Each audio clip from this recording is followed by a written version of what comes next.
Good morning. The Judiciary Committee will come to order, and without objection, the chair is authorized to declare recesses of the committee at any time. We welcome everyone to this morning's hearing on the Department of Homeland Security's proposed regulations reforming the investor visa program. We will begin today by recognizing our first panel of witnesses for their statements. After they have concluded, I will recognize myself and the ranking member for our opening statements. The Honorable Chuck Grassley is a United States Senator from Iowa, where he has been a leader in shaping legislation to expand the economic opportunities for individuals, families, and communities. Senator Grassley serves as chairman of the Senate Committee on the Judiciary. He also serves as a senior member of the Senate Committee on the Budget and on the Senate Committee on Agriculture. Senator Grassley was previously chairman of the Committee on Finance. The Honorable Patrick Leahy is ranked first in seniority in the United States Senate.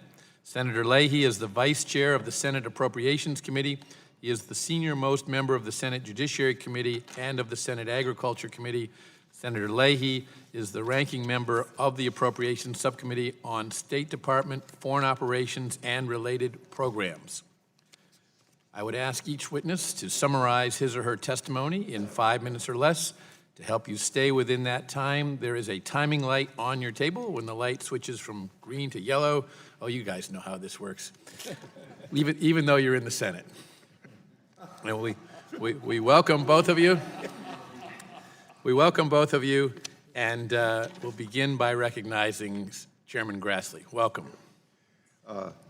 Chairman Goodlatte, Ranking Member Conyers, and all the members of this very good committee, thank you very much for inviting me to testify about the EB-5 investor visa program.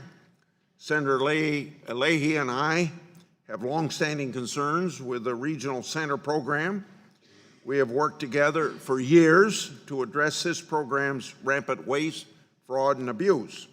In 1990, Congress created the EB-5 program. The goal was to create new employment opportunities for American workers.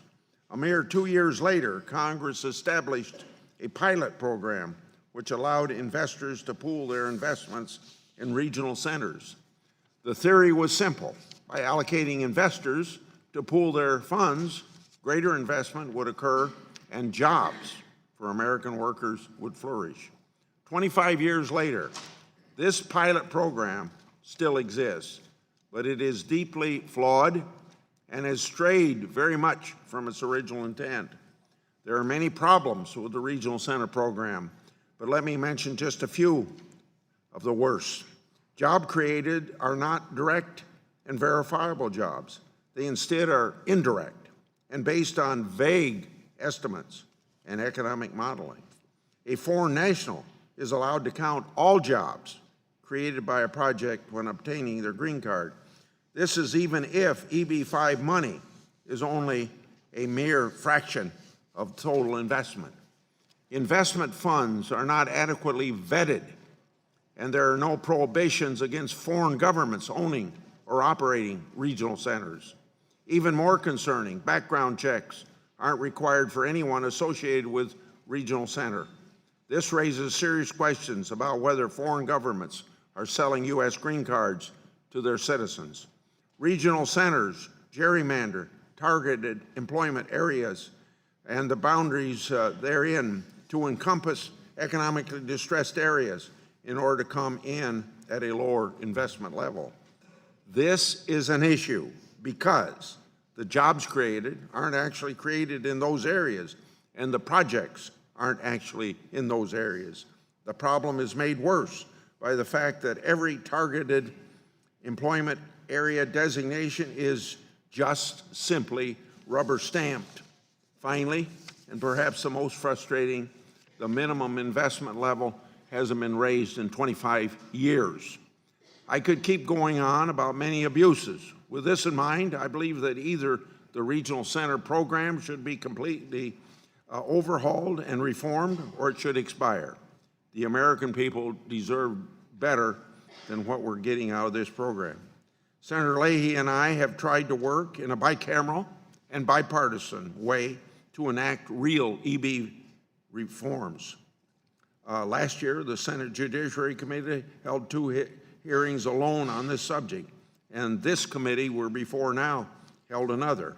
We heard from local leaders, an association representing workers in regional centers. We listened to the academics and government officials. We received feedback from many industries as well as immigration and security attorneys. After painstakingly negotiations and concessions by almost every stakeholder, some of us more than others, we reached consensus and would reauthorize that program for 6 years. Unfortunately, this wasn't acceptable to all parties. Instead of addressing the program's waste, fraud, and abuse, Congress merely reauthorized, as you know. Nothing better supports the need for serious reform than the work that Chairman Chavez and I have done to draw attention to the program's very real national concerns. We have sent several letters and conducted transcribed interviews with key players of an interagency working group to assess just how rampant fraud and abuse are in the program. This working group made several recommendations, the most compelling of which was to sunset the regional center model due to crippling fraud, national security vulnerabilities. I also want to take a moment to address the reforms proposed by the Obama administration. Earlier this year, former Home Secretary Johnson, Homeland Security Secretary Johnson, published proposed rule changes to the regional center, the program that would stop gerrymandering and increase investment levels. I strongly support these changes. They are a vital first step, but just a first step to returning the program to its original intent, creating new employment for American workers and infusing capital into the distressed or rural areas. When I met Secretary Kelly before his confirmation, I emphasized the importance of those rules, and he seemed favorable to them.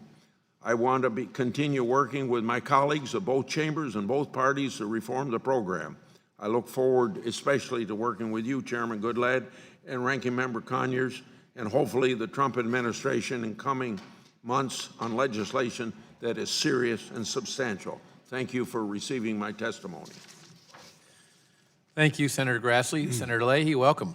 Thank you, Mr. Chairman and Ranking Member Conyers. I appreciate being here with my good friend, Chairman Grassley. You know, the last several years, as Senator Grassley said, we've worked together across the aisle. We've actually worked across the Capitol, as you know, to try to bring overdue reforms to EB-5 Regional Center Program. The EB-5 program that I once championed seems like a distant memory. That program was designed to bring jobs to underserved rural and urban communities. And for some time, it did just that. But the program has strayed from these goals, and it's a magnet for fraud. Security violations are common, and the incentives that Congress created to promote investment in distressed areas have become obsolete due to economic gerrymandering. Only 3% of EB-5 investors now invest in rural areas. 3%. And representing a state that has a lot of rural areas, I note that number. Less than 10% invest in true high unemployment areas. Almost every EB-5 project uses gerrymandering to qualify as distress. I give you an example. A luxury hotel in Beverly Hills uses gerrymandering to claim it's located in a distressed community, one of the wealthiest communities in America. But the fact that this type of abuse now represents almost 90% of the entire EB-5 program is appalling. An untold number of these luxury developments would be pursued whether they had EB-5 financing or not. So it casts real doubt on whether this is creating any jobs at all. In my home state of Vermont, EB-5 has been used in areas that would not otherwise have been able to attract significant investment. But even in Vermont, experience has clearly shown the need for the reforms and the transparency which is so important that we're trying to achieve. In our state, the news organization Vermont Digger has dug deeply, if you will excuse the pun, to reveal the need for broad reforms. Yet for some developers, any change to the status quo is a threat to their bottom line. And unfortunately, some in our leadership have allowed a couple of powerful developers who exploit this program's flaws to derail critical reform. That's unacceptable.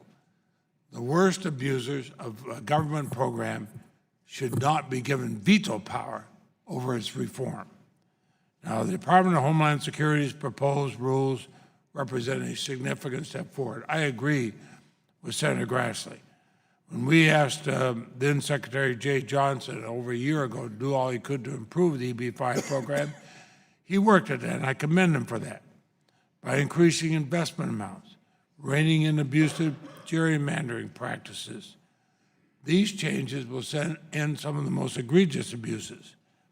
Investors will be afforded greater flexibility when circumstances change through no fault of their own, which is going to bring additional fairness to the program. But the Trump administration is going to have to make sure these are implemented and improved. And Chairman Goodlatte and my friend Chairman Grassley, I thank you for shining a spotlight on this issue. We can't let these proposed rules be diluted or discarded because this thing will just spin out of control. I still believe, as did Secretary Johnson, the EB-5's many problems ultimately demand a legislative solution. I think we need that. I remain committed to doing more to protect investors, root out fraud within the program, increasing fraud investigations, requiring additional oversight. Chairman Grassley and I will soon reintroduce our legislation. It would do just that. It's my hope that serious reforms proposed in new rules will lead to these broader improvements. But I look forward to working with all of you on this committee, as well as on ours, to make sure the EB-5 program again serves the rural and poor urban communities that Congress intended. Thank you very much. Thank you, Senator Leahy. I want to thank both of you for your insights into this program and these important regulatory reforms. And as is our custom, we will not have a round of questioning for you, and I know you have other matters to attend to. So thank you very much, and we'll at this time excuse both of you.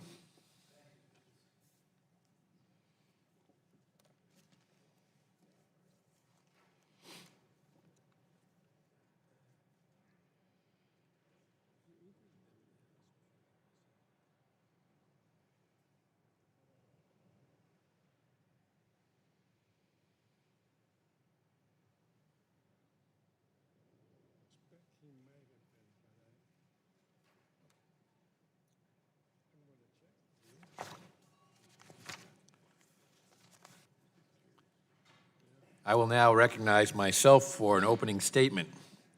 In 1990, Congress created the Investor Visa Program in order to bring entrepreneurial talent to the United States, create new jobs, and infuse new capital into our economy, especially in hard-hit rural and depressed areas.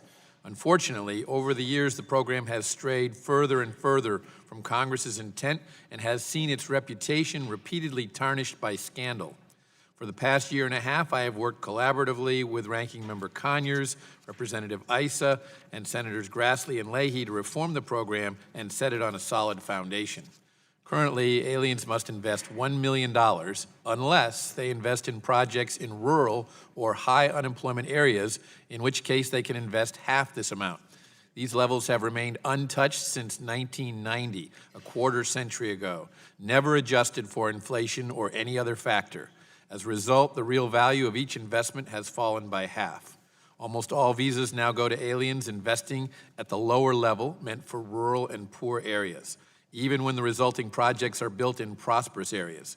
Regional centers have discovered that they can duct tape together ritzy, high-rent districts with distant, depressed zones in order that the combined area magically meets the high unemployment test. The Government Accountability Office has found that 12% of projects qualifying as high unemployment TEAs, in fact, tape together over 100 disparate census tracts. The GAO also found that more than 3/4 of projects in supposedly high unemployment areas are actually physically located in places with unemployment rates from 0 to 6%. This gerrymandering takes place to access cheap capital. Aliens don't care about their rate of return as much as they do procuring green cards. Real estate experts at New York University have concluded that, quote, projects in even the most affluent areas are able to routinely qualify for the discounted investment. This gerrymandering rendered the two-level investment threshold meaningless, and foreign investors flocked to invest in luxury projects, end quote. For example, here is Hudson Yards, a Manhattan mega development that purchased a 4-page spread in the 800-page September issue of Vogue. Based on Vogue's rack rate, the ad cost Hudson Yards about $800,000. It boasts that Hudson Yards will include some of the tallest and grandest towers in the city.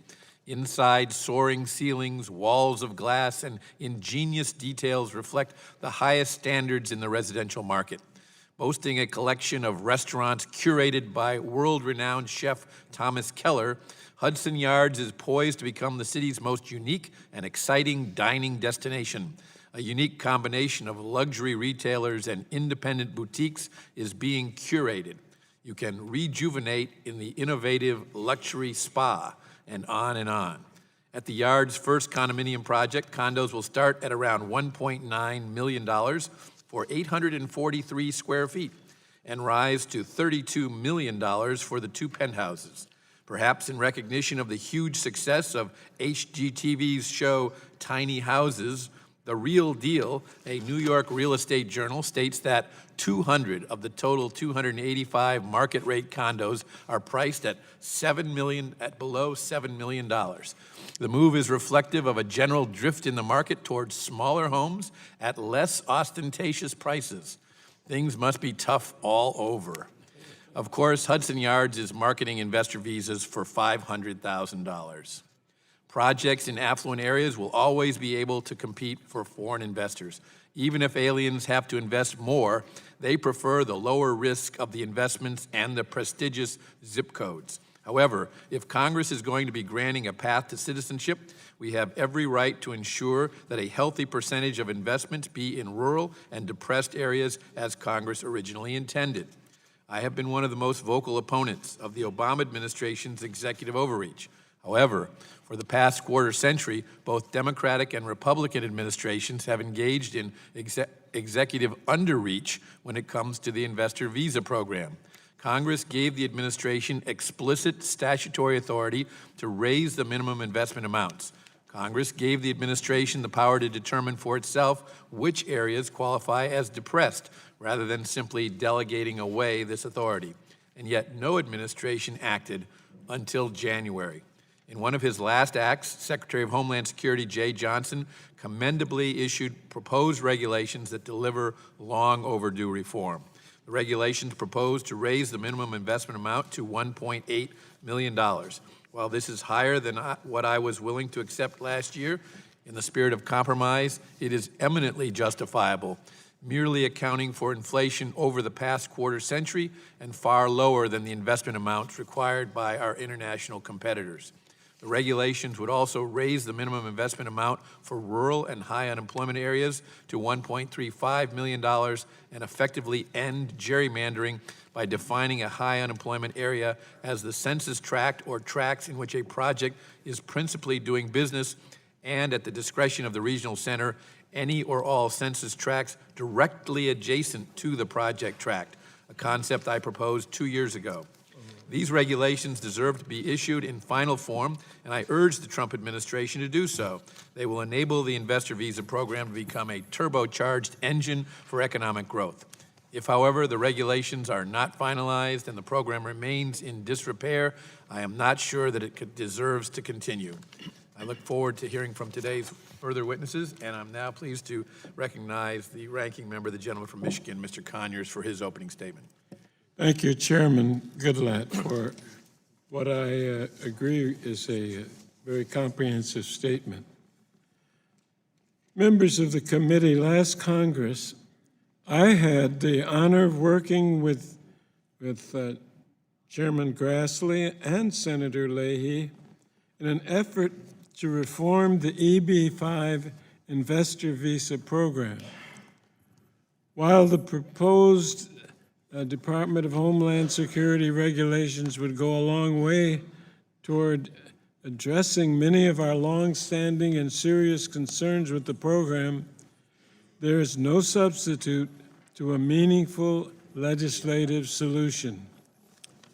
I remain confident that we can accomplish these important legislative reforms this Congress, and I look forward to working with you on this, Chairman Goodlatte. I have taken a particular interest in the EB-5 investor visa program because I believe it has drifted far from the program initially envisioned by Congress. As a result, the communities that need investment the most, specifically rural and distressed urban areas, struggle to benefit from the program and are unfairly placed in direct competition with developed, affluent areas. We've already heard some examples of that. When Congress established the EB-5 investor visa program in 1990, the intention was to create jobs for American citizens and to bring new investment capital to the United States. To help encourage investment and job creation in rural or high unemployment areas, the EB-5 program offered a reduced investment level of $500,000 for projects in designated target employment areas. However, as reported by the GAO, academics, the Wall Street Journal, and other news sources, the vast majority of EB-5 investment funds are going to projects in some of America's wealthiest corridors. They qualify as TEAs, or economically distressed, only by aggregating census tracts across many miles, sometimes across state lines, and often across natural boundaries such as rivers. I call it economic gerrymandering. This practice has been criticized by the Leadership Conference on Civil Rights, noting that the EB-5 Regional Center program has dramatically deviated from its original purpose to spur job creation and development in rural and high unemployment areas. Steering investments to projects in our cities, well-to-do neighborhoods, comes at the expense of EB-5 funds for urban and rural communities.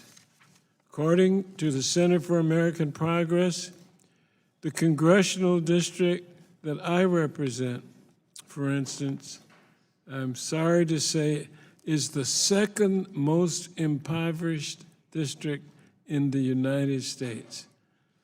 I'm pleased to say that under the Obama administration, our economic environment began to improve. It's slow, and we have a long way to go, but for those Americans living in my city of Detroit and in many other cities across the country, manipulation of targeted employment areas has diverted a potential source of jobs and neighborhood improvement away from those that it was originally intended to help. The Department of Homeland Security's proposed rules make a number of important reforms. First, the rules would raise the higher investment level to adjust for inflation from $1 million to $1.8 million, and would raise the lower investment amount from $500,000 to $1.35 million. Secondly, the rules would reduce the difference between the statutory and targeted employment area investment levels and would allow for conforming adjustments based on inflation beginning 5 years from the effective date. And lastly, the rules would significantly rein in manipulation of targeted employment areas.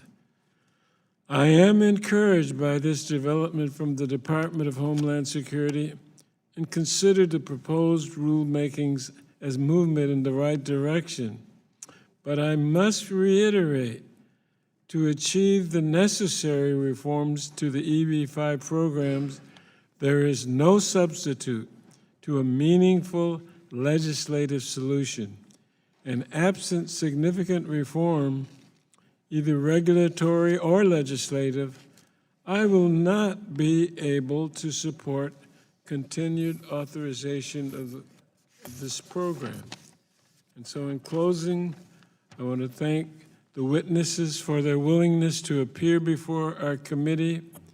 I look forward to an open debate about the proposed regulations and the future of this valuable program, the EB-5 program.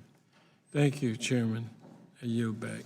Thank you, Mr. Conyers. It's now my pleasure to recognize the chairman of the Immigration and Border Security Subcommittee, the gentleman from Wisconsin, Mr. Sensenbrenner, for his opening statement. Thank you very much, Mr. Chairman. For anyone looking for cliff notes on today's hearings, I can summarize it at the onset into two major points that you'll hear over and over again. First, the EB-5 investor visa program brings sustained foreign investment and quality jobs to the U.S. And second, the program is out of date and has been subject to waste, fraud, and abuse. Anytime you have a valuable government program that isn't working as well as it should, it's time for reform. The days of last-minute extensions and continuing resolutions are over. Let me repeat that. No more extensions in CRs. It's time for all parties to come together to the table so that Congress can do the often dirty job of legislating. The Immigrant Investor Program has made great contributions to our economy. We should not look at its problems today and dismiss it as a failure. Its value was recognized as far back as 1981 by the Select Commission on Immigration and Refugee Policy. The committee concluded that admitting investors into the United States is in the national interest and recommended the creation of a small, numerically limited visa program for immigrants who would contribute a substantial amount of investment. Congress listened and created the EB-5 investor program. Customs and Immigration Service has reported that from its inception in 1990 through 2014, the EB-5 program has created at least 73,730 jobs and generated more than $11.2 billion in investment. We want that capital and we need those jobs. But even if I don't like to admit it, the world has changed since we created the program in 1990. The price of a stamp has doubled. So has the price of milk. The number of millionaires in the United States has more than tripled. And the minimum investment in the EB-5 program has not increased by even a nickel. Other nations with investor visa programs require much larger investments. Australia's investor program requires up to $11 million US. Canada's program requires at least $1.5 million US in addition to a required personal net worth of over $7 million or more US dollars. And the United Kingdom's investor program requires at least $2.5 million US and millions more for expedited citizenship. There are, of course, some countries that offer cut-rate prices for investment visas, but I, for one, believe that the value of U.S. citizenship is that higher than any other country in the world, and I think the cost of becoming a U.S. citizen should be fairly valued at way over $500,000. The man supports my patriotism because we currently have a 7 to 8 year backlog for the roughly 10,000 investor green cards available each year. I'm not an economist, but when demand is that high, it means that the price is too low. An increase in investment amounts would cause considerably more capital to flow into the United States. Making matters worse, not only are the required investment levels 25 years out of date, but the system has been abused to require even less capital than Congress intended. Congress intended the minimum investment for an EB-5 visa to be $1 million. We then specifically sought to incentivize investments in rural and depressed areas by carving out an exception. In so-called targeted employment areas, Congress lowered the minimum investment amount to $500,000. These incentives completely failed, however. The targeted boundaries were gerrymandered, and the $1 million investment level was almost completely ignored. The exception swallowed the rule, and all EB-5 visas are now set at the $500,000 level, even though the majority of capital flows to affluent areas. Last year, the Department of Homeland Security attempted to address these and other concerns through its rulemaking process. I agree with the intent of DHS's proposed regulations, but Congress, not the administration, is suited to weigh the policy considerations necessary to properly reform the investor visa program. I thank the chairman for holding this hearing, and I thank Senators Grassley and Leahy for crossing over to the wrong side of the tracks to testify here today. The four of us, along with Ranking Member Conyers and many other members of this committee, have worked to solve a lot of intractable problems over the years, and I look forward to working with you all to reform the EB-5 program. Thank you. Thank you, Mr. Sensenbrenner. The chair is now pleased to recognize the ranking member of the Immigration and Border Security Subcommittee, the gentlewoman from California, Ms. Lofgren, for her opening statement. Thank you, Mr. Chairman. Created 27 years ago, this EB-5 program is an important investment and job creation program. It got a slow start, but after the Great Recession in 2008, the program really picked up.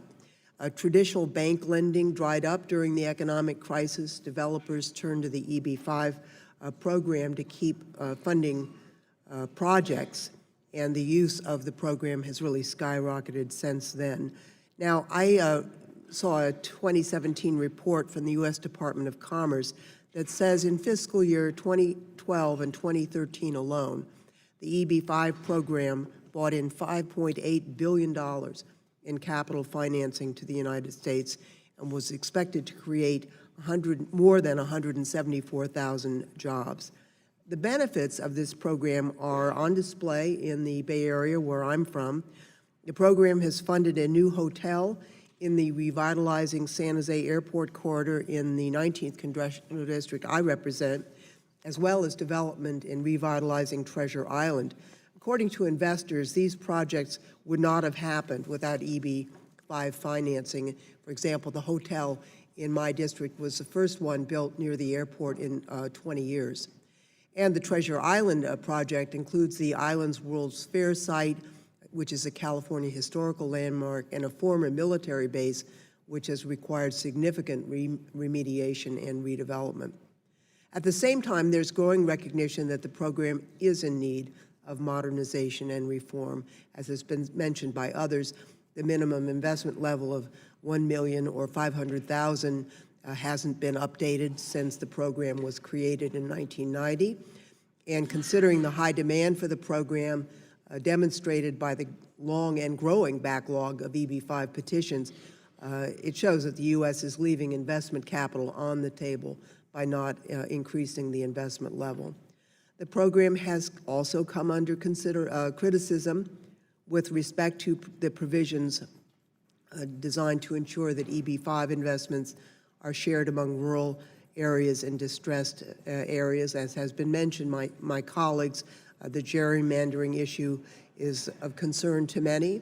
Others worry, however, that excessive tightening of the current provisions would prevent funding of many projects that, although situated in relatively prosperous areas, nonetheless create jobs for workers in nearby distressed areas.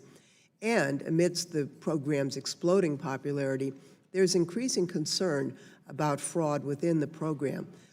We have seen reports concerning alleged investment scams SEC civil violations, and even criminal indictments related to EB-5 projects. And I will say this, although there has been not yet full consensus on the investment amount and the so-called gerrymandering issue, I do think there's broad consensus on the anti-fraud provisions, no matter what the opinion is on the investment amount.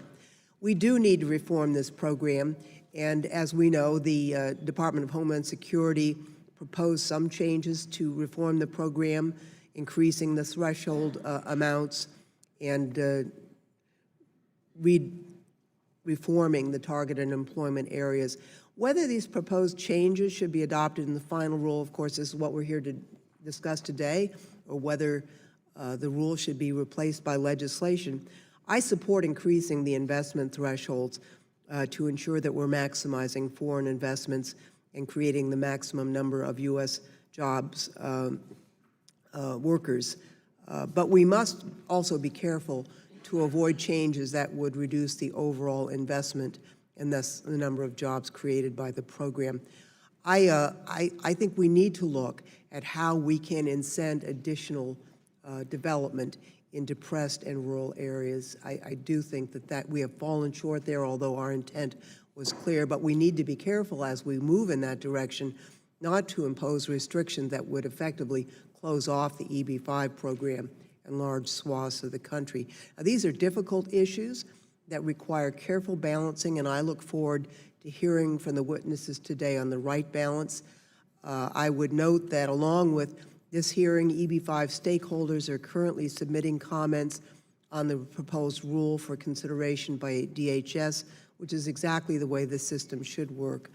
By airing proposals and gathering feedback and other data, both the Congress and the Department can weigh competing priorities and hopefully reach the right balance for the good of the country. I would be remiss if I did not mention that while this EB-5 hearing is important and a subject deserving of review, I would hope that the committee might also find time to work on the topic of comprehensive immigration reform, something that our country desperately needs. And with that, Mr. Chairman, I would yield back the balance of my time. The chair thanks the gentlewoman and would now invite our second panel members to come forward and take their seats at the witness table. In fact, you might want to remain standing since the first thing I'm going to do is swear you in.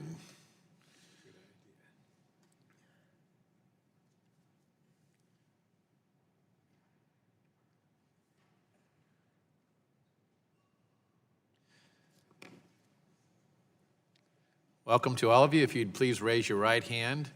Do you and each of you solemnly swear that the testimony that you are about to give shall be the truth, the whole truth, and nothing but the truth, so help you God? Thank you. Let the record reflect that all 5 witnesses answered in the affirmative, and you may be seated. Thank you. Ms. Rebecca Gambler is a director in the U.S. Government Accountability Office's Homeland Security and Justice team, where she leads GAO's work on border security, immigration, and elections issues. Ms. Gambler joined GAO in 2002 and has worked on a wide range of issues related to Homeland Security and justice. Prior to joining GAO, Ms. Gambler worked at the National Endowment for Democracy's International Forum for Democratic Studies. Ms. Gambler has an MA in National Security and Strategic Studies from the United States Naval War College, an MA in International Relations from Syracuse University, and an MA in Political Science from the University of Toronto. She is a Fulbright Fellow to Canada. Ms. Gambler has a BA in Political Science from Messiah College. Mr. Sam Walls is the President and Chief Operating Officer of Arkansas Capital Corporation, having joined the company in 2003. ACC is a private, nonprofit economic development company that provides capital to businesses starting or expanding in Arkansas. In 2012, state leaders approached ACC and asked ACC to consider creating an EB-5 regional center that would serve Arkansas. Consequently, Pine State Regional Center was born. PSRC was approved in 2014, and Mr. Walls serves as its managing director. He has a BA from Southern Methodist University in Dallas, Texas, and a JD from the William H. Bowen School of Law in Little Rock, Arkansas. Ms. Angelique Bruner established EB5 Capital in 2007. She splits her time between the company's Washington, D.C.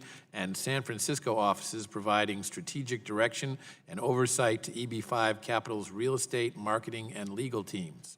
Ms. Bruner serves on the board of directors for Invest in the USA, the National EB5 Industry Trade Association, and was the inaugural chair of the IIUSA Policy Committee, which guides the industry's communications with the USCIS and other governmental agencies.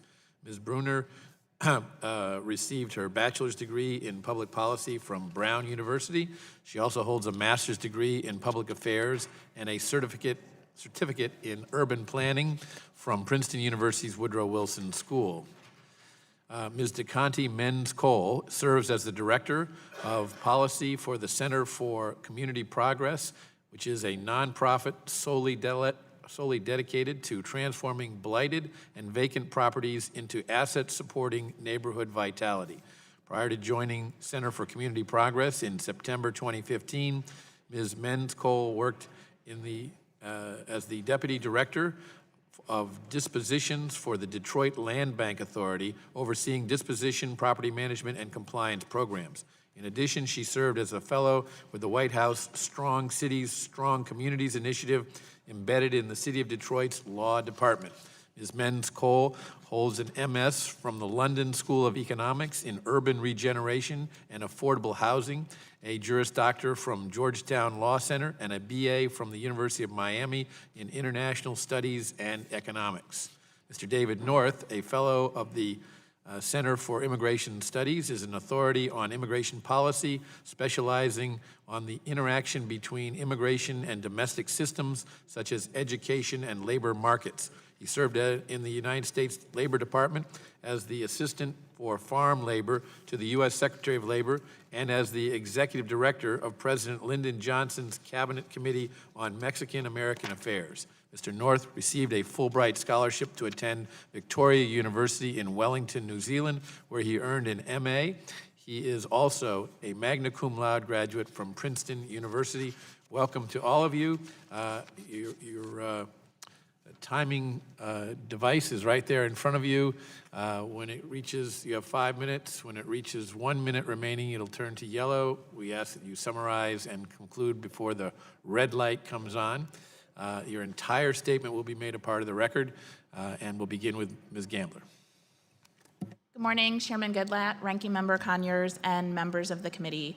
I appreciate the opportunity to testify at today's hearing to discuss GAO's work reviewing the Immigrant Investor, or EB5 program.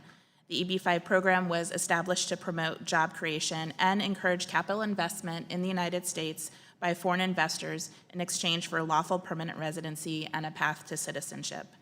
Currently, under the program, immigrant investors are to invest $1 million in a commercial enterprise or $500,000 if the business is in a targeted employment area, or TEA. A TEA is defined as an area that at the time of investment is either rural or has experienced unemployment of at least 150% of the national average rate. Investments are to result in the creation of at least 10 full-time jobs. Immigrant investors and their eligible dependents receive 2-year conditional green cards. If they meet program requirements, including their investments resulting in at least 10 full-time jobs, they can apply to remove the conditional basis of their green cards. About 10,000 EB5 visas are made available to qualified applicants each fiscal year. My remarks today summarize a report GAO issued last fall to this committee, providing information on proposed EB5 investments in TEAs. For that report, we selected and reviewed a random sample of 200 of the approximately 6,600 investor petitions submitted during the fourth quarter of fiscal year 2015.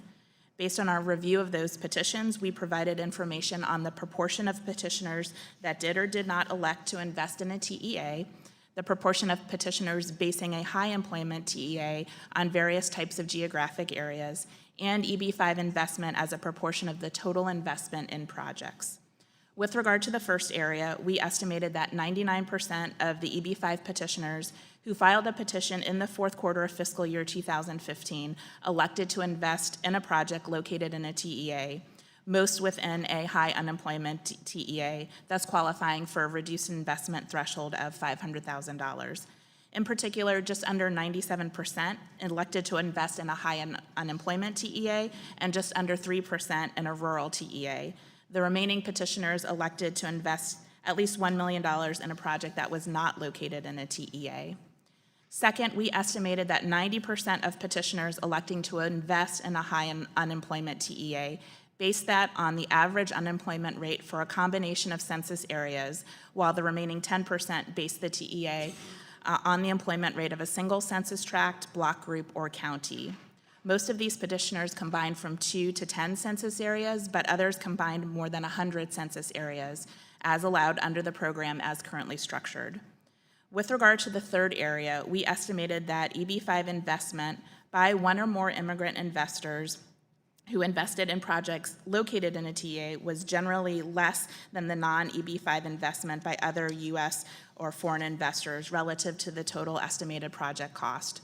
We also estimated that nearly 3/4 of petitioners who elected to invest in a TEA invested or planned to invest in various types of real estate projects, such as hotels and resorts, commercial and residential developments.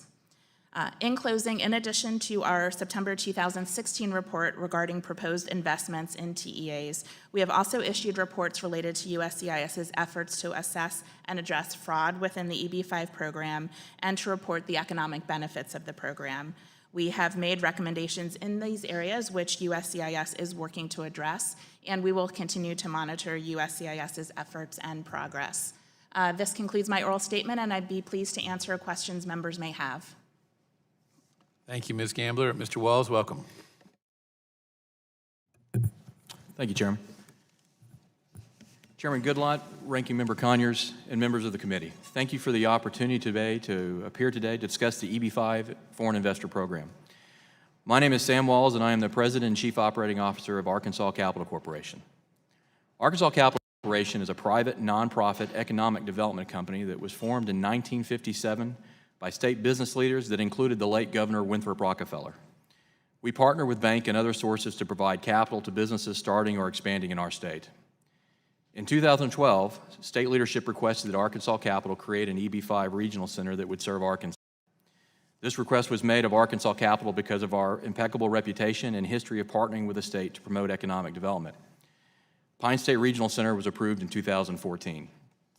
In September of 2015, Pine State filed its first EB5 exemplar petition to raise up to $200 million for a $1.67 billion steel manufacturer in Osceola, Arkansas, a rural community with high unemployment, persistent and high poverty levels, and a low level of college degrees.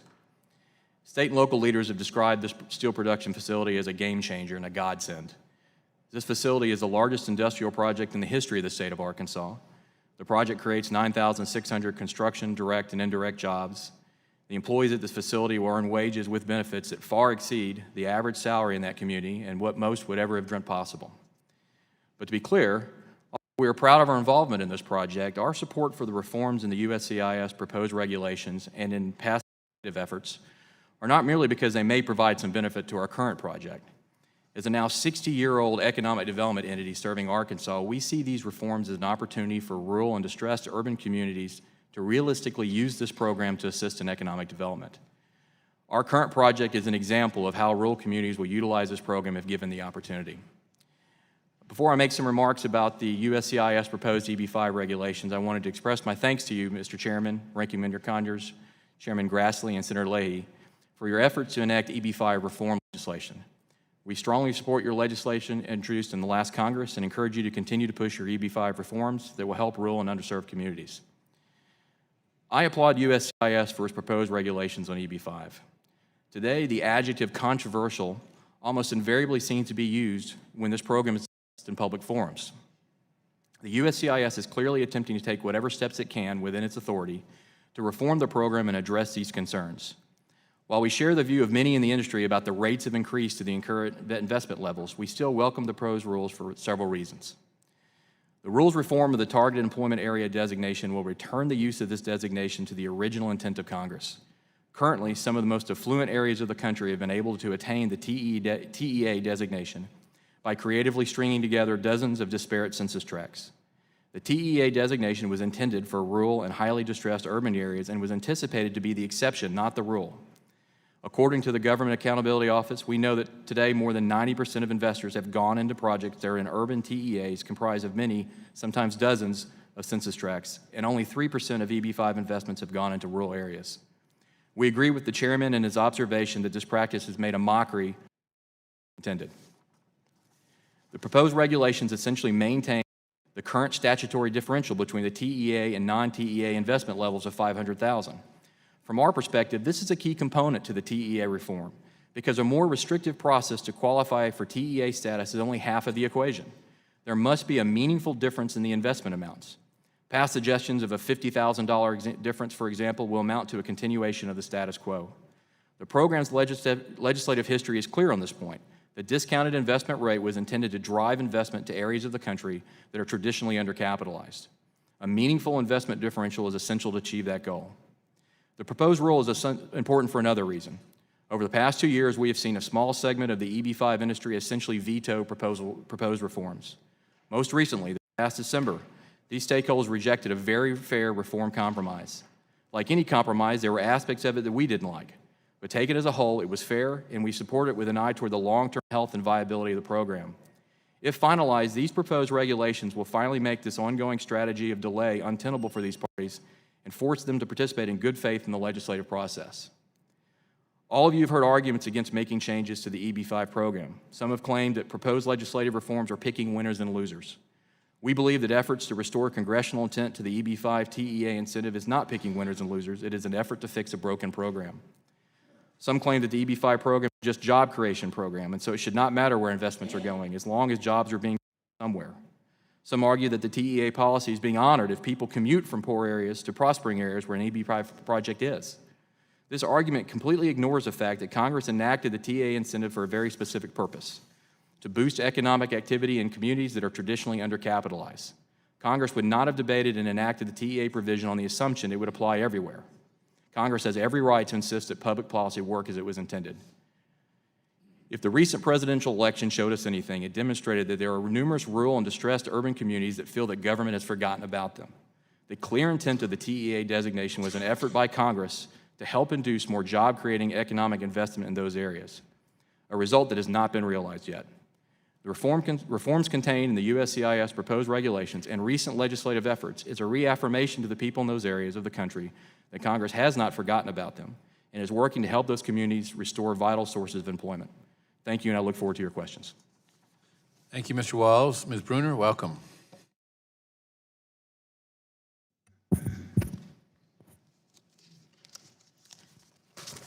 Chairman Goodlatte, Ranking Member Conyers, and distinguished members of the committee, thank you for the opportunity to testify today. My name is Angelique Bruner, and I'm founder and president of EB5 Capital, a regional center operator based in Maryland.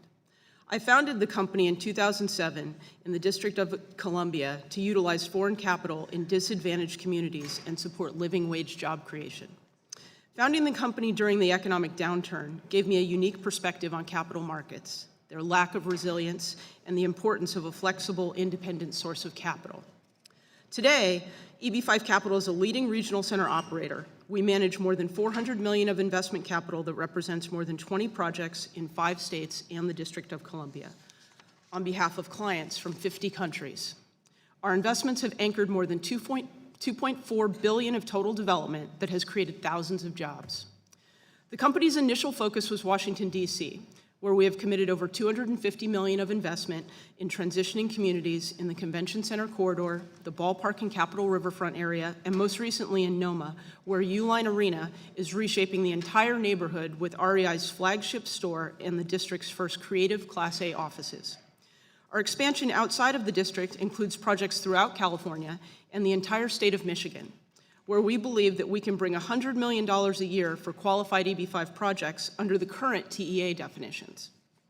I'm here today to comment on proposed regulations that, if enacted, will jeopardize the ability of the program to continue to draw foreign direct investment to the United States.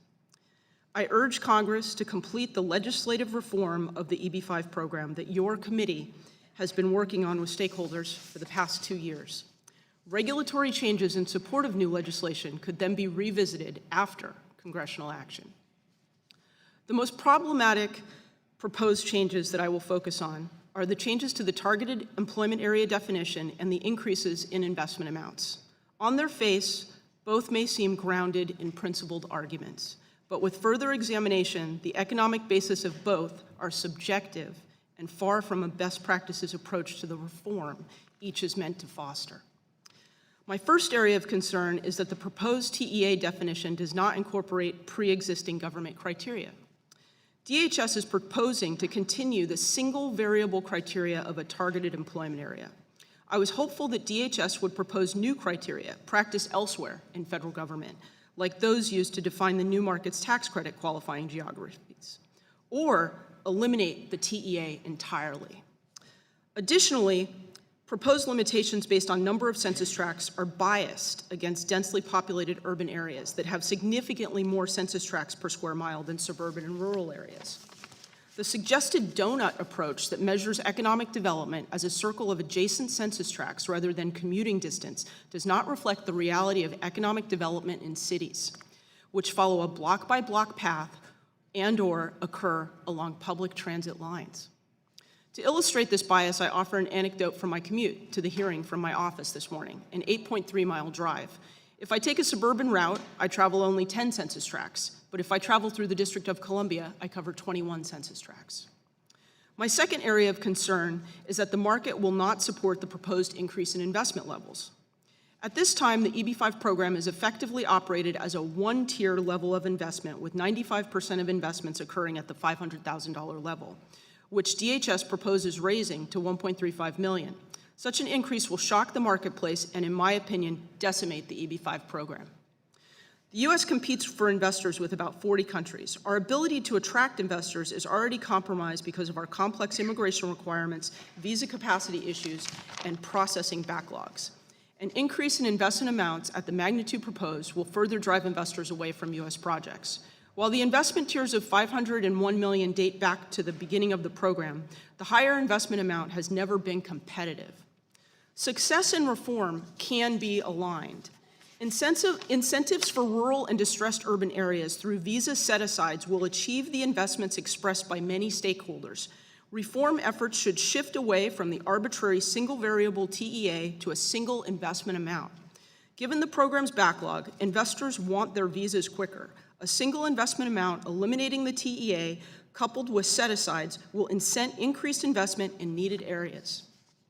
In conclusion, Mr. Chairman, Ranking Member Conyers, and distinguished members of the committee, I strongly urge you to advise the current administration to cancel the regulations proposed by the previous administration.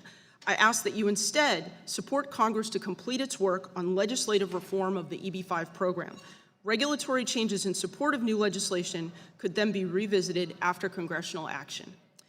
Thank you. This concludes my statement, and I would be pleased to answer questions. Thank you, Ms. Bruner. Ms. Menz-Cole, welcome. Thank you, Chairman Goodlatte, Ranking Member Conyers, and distinguished members of the committee. Thank you for inviting me to testify today. As stated, my name is Deccan T. Menz-Cole, and I serve as the Director of Policy for Center for Community Progress, based in Washington, D.C. The Center for Community Progress is a national nonprofit focused on addressing vacancy and abandonment to revitalize distressed communities in urban, suburban, and rural areas. Headquartered in Flint, Michigan, with staff in Detroit, upstate New York, New Orleans, Chicago, and Atlanta, our organization supports the revitalization of America's older industrial regions and places, as well as communities that for decades have experienced an exodus of population and industry. We believe that a reformed EB5 program that presents an opportunity to revitalize places experiencing economic distress and in the greatest need of at-risk capital to spur growth, such as Detroit, Michigan, Cincinnati, Ohio, and Scranton, Pennsylvania, would provide the greatest benefit. The EB5 program, introduced in 1990, was intended to be an innovative financing tool. that encouraged job growth, incentivized investment, and recruited at-risk capital to disinvested communities. The program was largely dormant until the 2010s, when increased immigrant interest, largely from China, coupled with increased demand for low-cost mezzanine finance, drove take-up. At the same time, EB-5's use began to increase exponentially. A widening disparity began to emerge between recovering markets and those that are currently on a downward trajectory. From 2010 to 2013, the most prosperous 10% of zip codes saw employment climb by 22%, and the number of businesses rise by 11%, while the most distressed 10% of zip codes lost 13% of their jobs and saw a business closure rate of 1 in 10. 50 million Americans live in the country's most distressed communities, characterized by low job growth, high vacancy, and out-of-work adults as high as 55%. The program has become disconnected from its original purpose. Immigrant investor capital, rather than serving as a catalyst for growth in communities serving job and industry loss, has sought the safe havens of high return and low risk projects in the country's most prosperous census tracts. This has been made possible by the gerrymandering of EB-5 investment areas. It is not a coincidence that EB-5 capital is heavily concentrated in the states and zip codes with the highest populations living in prosperous census tracts: California, New York, Texas, New Jersey, and Illinois.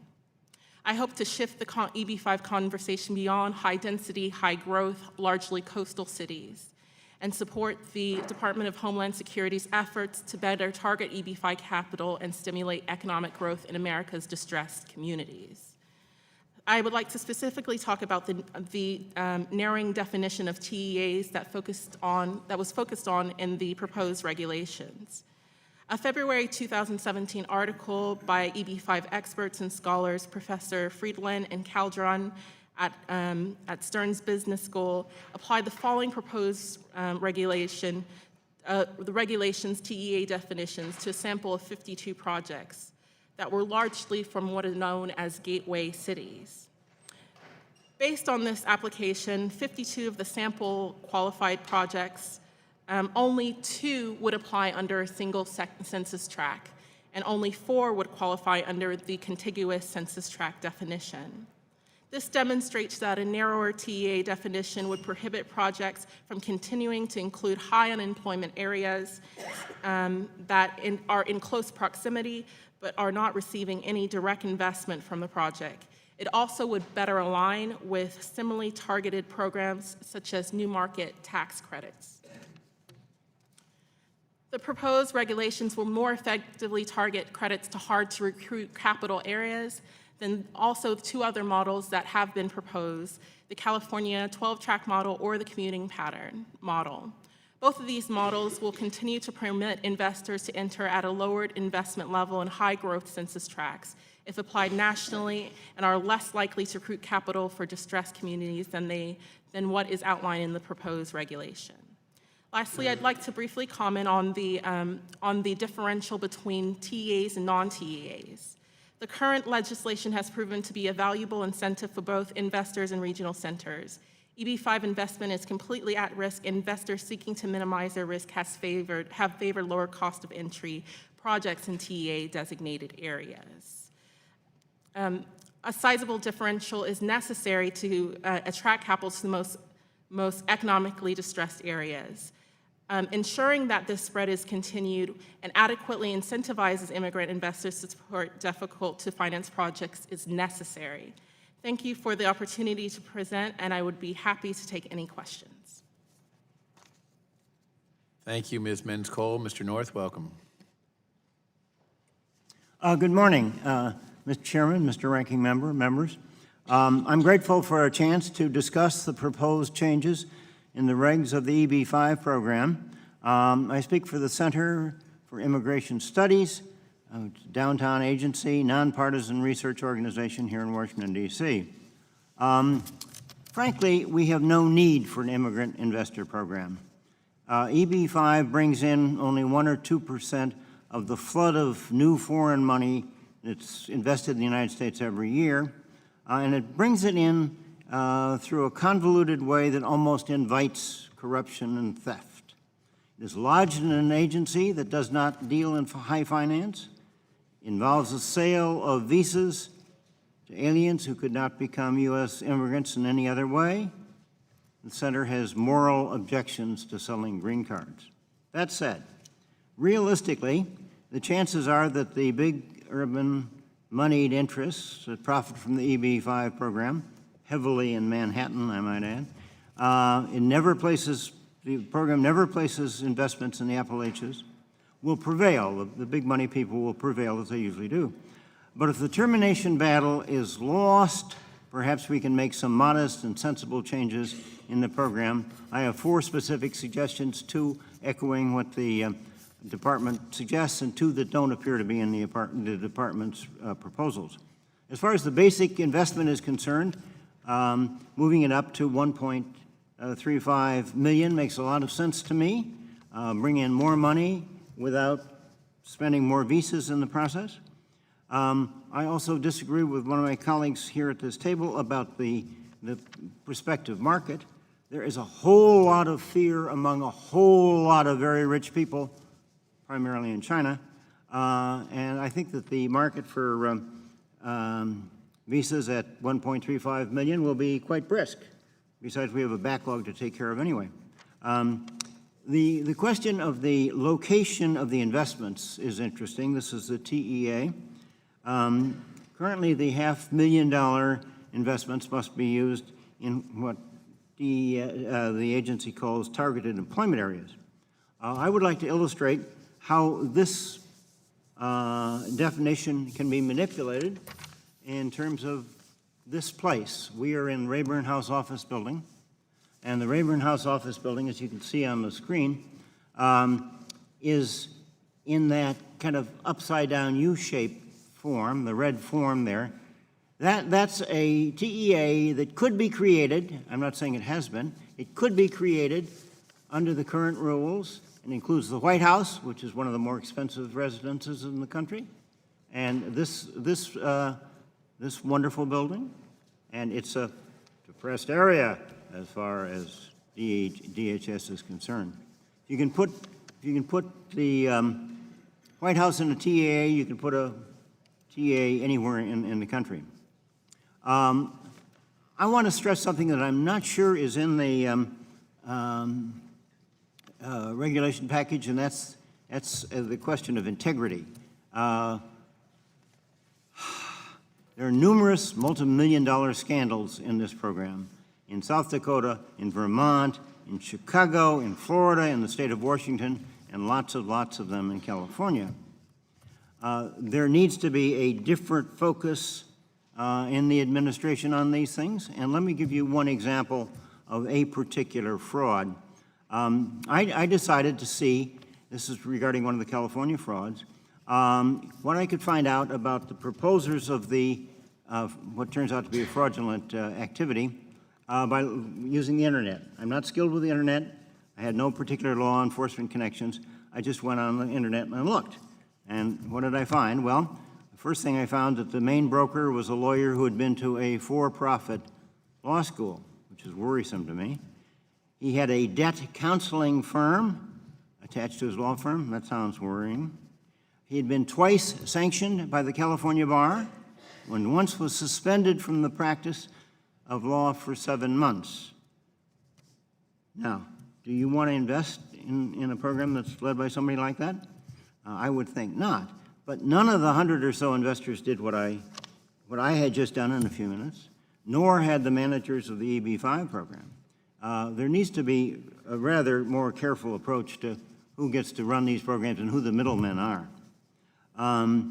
There is one other thing that I didn't see in the regs, which I think should be there, and that should be a provision that there be jobs for residents only. There was a failed project in South Dakota where Korean workers were brought in, I think H-2Bs, to build a beef slaughterhouse. And there were Germans working on tourist visas on a German-connected EB-5 lumber mill in Florida. These matters are deplorable, and I think that if any jobs are to be created by this program, they should go to full-time legal residents of this country, including green card holders. In closing, I'd like to point out an irony. This is a program which has been defended stoutly by the leadership, the Republican leadership of the House and the Senate, to the continuing resolutions that Mr. Sessenbrenner talked about. They have done so despite the fact that 2/3 of the money in this program goes into states that supported Ms. Clinton in the last election. So it may be an act of generosity on the part of the Republican Party to continue a program that's so nice to the blue states. And on that note, I end. Thank you, Mr. North. We'll now begin questioning by the members of the committee, and I'll recognize myself for 5 minutes. Ms. Gambler, let me start with you.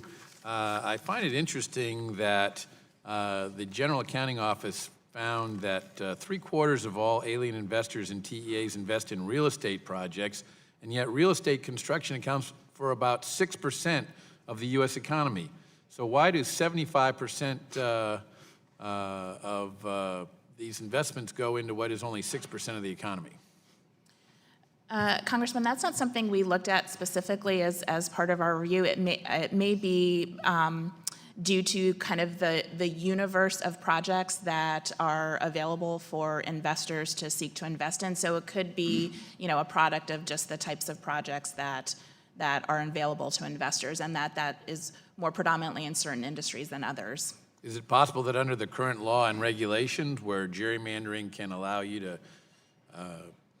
figure development in highly attractive areas like the Hudson Yards example that we used earlier, that the money would gravitate toward what would be considered to be easier investments than it would be to invest the money in a rural area or in a high unemployment area? I mean, I think it's reasonable that the types of projects that are available for investors to invest in are probably driven by a number of factors, including what's currently allowed under law and regulation in terms of how projects in regional centers can designate TEAs or can use TEAs that have been designated. Thank you. Mr. Wall, I read your testimony. It's easy to imagine that projects such as the Big River Steel in Osceola, Arkansas, are the exact type of projects and that Congress wanted to facilitate in creating the Investor Visa Program and the Regional Center Program. Isn't it disappointing that so few such projects get funded through this program? It is. I think, when we were asked to do this and you got into the program and without any previous experience, you look at the regs and you say, well, there's TEAs and there's non-TEAs. Clearly a project like that would fall into a TEAs, and intuitively you would say, well, this clearly looks like a good job creator. And so when you get more immersed into it and you discover that you're competing with very, very impressive projects in very affluent areas of the country, it is disappointing and it is frustrating. It has been. And it's highlighted by the fact that while this would be considered a less attractive area for the most part for investments, Big River Steel is going to pay its mostly non-college educated workers in rural Arkansas $75,000 a year or more. How do you think this compares with the wages that non-college educated workers will make at the high-end hotels and condos that are being built with EB-5 funds? I would hesitate to speculate to an exact number, but I would assume that it would be much higher, Congressman. Ms. Bruner, you state in your testimony that the administration should cancel the proposed regulations and allow Congress to complete the legislative reform of the EB-5 program that your committee has been working on with stakeholders for the past 2 years. Now you mention your involvement with a number of industry groups who, in my experience, have been incredibly resistant to any real reforms and who have, in fact, stymied reform over the past 2 years. These groups like the Investor Visa Program the way it is. They want the investment level to remain low, and they want to be able to qualify luxury condo projects as being in depressed areas. If the regulations are canceled, why would they have any more incentive to engage in substantive negotiations than they have over the last 2 years? Mr. Chair, one thing that's happened in the past years, I've become the membership chair and spokesperson for the EB-5 Investment Coalition. Since that time, The statements in my testimony actually reflect the alignment of those groups, and that we are prepared to eliminate the TEA, go to a single investment model, and my understanding is that we're very excited to cooperate with your committee and the Senate committee and achieve reform this calendar year. Well, good. I'm definitely glad to hear that. One of your statements caught my ear, and it did Mr. North as well, and that is that current markets will not support the investment amounts that are provided for in these regulations. And yet, for a program that for most of its existence never hit the 10,000 green card cap until just 3 years ago, when it has suddenly mushroomed into not just hitting the cap, but now having a 7 or 8 year waiting list, meaning that there's a backlog of 70 to 80,000 green cards that are committed for and in demand right now. This disturbs me for a couple of reasons. First of all, I think, like Mr. Sensenbrenner, it makes it very clear that this program can justify much higher payments for green cards than investments for green cards, if you will, than is currently provided for. But secondly, it bothers me that this program has been sold like that to people, primarily in China, who I don't think have a clue that this program isn't even authorized beyond April of this year. There is no authorization whatsoever for any green card beyond the expiration of the current continuing resolution in April, and yet this industry, if you will, is busy selling green cards in China to people who, I don't think even have any idea that if the program were allowed to expire in April, would have nothing except for a 70 to 80,000 green card backlog. What would happen if that were to occur, and what can you tell me about how the people who promote this program in places like China make full disclosure to these people who are making these investments? I can tell you how my company makes full disclosure. We make sure that all of our investors are aware of the pending expiration or the pending reform of the program is what we're hopeful for. But you still think it's appropriate to have them go ahead and make investments without the knowledge that the program's even going to continue? No, they do not make investments without that knowledge. That is not a true statement for our investors. They're all aware of the April 28th deadline for Congress and for the industry. And the market has slowed significantly. It slowed because of the expiration, and it slowed because of the significant backlog. I'd like to address one of your earlier comments in your statement about the increased demand that we've seen recently. So we're all well aware here that demand really started in 2008. I would argue that that is when the price matched the demand, which allowed the supply of the visas to be utilized. So it wasn't until 2008 that 500,000 was actually the right price for the market demand. Now, it seems that 500,000 is a bit low for the market demand, and that it would be better served with an increase in the price. We support that. I support that as a company and as a stakeholder in the industry. What I support, though, is a single investment amount that would drive more investment to distressed areas in a set-aside program, instead of forcing them into a reduced investment amount below what the higher qualified areas could receive. I agree with I'm way over my time here, but I just want to make one more point. I agree with your assessment that a lot of this got started following the financial crisis in 2008 because there was a severe shortage of capital at that time, and this became attractive. But it didn't shoot through the roof until you get to about 2013 or 2014. That's the first time we ever hit the cap. And now, in the 3 years since then, when capital has been far more abundant, and it has been noted, far more capital flows into the United States for other reasons than this reason, that we have this huge backlog. And now, as we're trying to reform this program, we see tremendous resistance from people who don't want to see greater investments or who don't want to see the reforms take place until this entire investment backlog, now 7 to 8 years, is worked down. I find that intolerable given the problems the program has. I am now happy to yield to the gentleman from Michigan, Mr. Conyers, and I'll be generous with his time as well. Thank you, Mr. Chairman. Let me start with Ms. Mins-Cole. In your testimony, you mentioned that your organization works in areas experiencing economic distress. What kinds of EB5 finance projects can be made in this area, in your view? There is a lot of opportunity for EB5, and examples of existing projects that are on the pipeline are the Hardesty Federal Complex in Kansas City.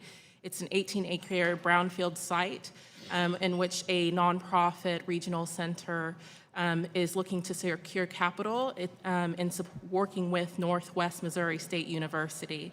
And the purpose of this project is both an educational facility as well as addressing the needs of a food desert. Another example is the George Washington bus station restoration, which is in a distressed census tract in Upper Manhattan. This is a 15,000 square feet development, and it's projected to create 250 jobs and has leveraged $5 million worth of tax credits. Now, let me follow up on the idea, what kind of revitalizing impact could these projects have on distressed urban areas? Both examples in Hardesty Federal Complex and also in your home city of Detroit, Michigan, where Bedrock Ventures is looking at investing, utilizing EB5, specifically looks at vacant properties. Properties, for example, the Hardesty Federal Complex has been abandoned since 2002. And Bedrock's looking at some of the most distressed census tracts and neighborhoods in terms of abandonment and vacancy in the country. Good. Let me ask Mr. Sam Wall. We've heard a testimony today from others in the EB5 industry that targeted employment areas should take into account commuter patterns. That is, whether those working in projects from distressed areas. What are your thoughts about this kind of an approach? Excuse me. I disagree. I mean, the problem with I looked at congressional intent. And if you look at congressional intent, clearly it wasn't a function of we want to just create jobs and then people that live in those poor areas can commute to those good jobs in better areas of their cities or from rural communities into larger areas around them. Clearly, the congressional intent was looking for investment within those census tracts. We're an economic development entity, so we have a saying around our shop, it's activity begets activity. And so clearly what the intent was to see investment physically, actually in those census tracts, and then the subsequent advantages that come with that investment. We do a lot with new market tax credits with one of our other entities, and it's the same thought process, catalytic investment. And that's clearly what the TEA intent was. And so to modify that to say TEA now is if they can drive somewhere closely, I think is inconsistent with what the intent was to begin with. Thank you. Ms. Bruner, you raise in your testimony concerns that EB5 program has to compete with about 40 other countries that also have investor programs, and that raising the U.S. investment threshold to over $1 million could make EB5 non-competitive. But that doesn't seem to be the case. For example, the United Kingdom offers temporary visas for investments of $2.5 million in effect. Australia has 3 programs requiring $5 million, $15 million, and $1.5, these are in Australian dollars, and $1.5 million in Australian dollars. Is there reason to believe that a U.S. investor program cannot compete with these other programs if the investment threshold is raised beyond $565,000 as you propose in your testimony? The demand for the UK program and the Australian program in the markets that the US is competitive in, primarily China, is much less than the demand for the US program. To adjust the amount up, I think the market can accommodate some adjustment. But to approach those levels, I think you have to ask yourself, is this an economic development program or is it something else? If it's going to be an economic development program, then we want to maximize the demand at the right price threshold. That's a delicate task that I think warrants continued conversation, and it certainly is worthy of our effort. But we have to strike that balance if we want to continue funding. For example, I've funded food deserts. I've put 70,000 square feet of retail back into commission in Washington, D.C. My pipeline includes the Greyhound bus station in Washington, D.C. I hope to put hundreds of millions into the state of Michigan, and I hope to start with the city of Detroit. All of these things are economic development for me. They won't be possible if we raise the investment amount too high. Thank you so much. Chairman, I yield back. The gentleman from Michigan yields back the balance of his time, and I now recognize myself for 5 minutes. And I would turn first to Ms. Brunner. I think I heard Mr. North mention that he expects that the Chinese would come up with 1.35 million in lieu of the $500,000 that we're discussing here. What's your estimation of how that might affect their investment in this country, should that number be increased to 1.35? Sure. Well, it's one of the reasons why I advocate for the elimination of TEAs. I do not want the market to have an option of a lower investment amount. I want to eliminate that option. And do you think if we raised it, then it would affect the flow of capital coming from China into the United States? I think it will. In any supply and demand model, you have three variables. You have the supply, you have the demand, and you have the price. The only thing that we can change is the supply of the visas. I understand that's not really, Congress isn't really inclined to do that. So the thing that we can change is price. There seems to be some agreement on that. So we need to figure out the right price to maintain this as an economic development program. In listening to Mr. Conyers, did you reflect that other countries are selling access to a path to citizenship at a much higher price than the United States is? Well, no other country in the world uses it for economic development. We're the only country in the world with a job creation requirement. But you heard the quotes from Mr. Conyers that are substantially higher than $500,000, I think up to $2.5 million in one case.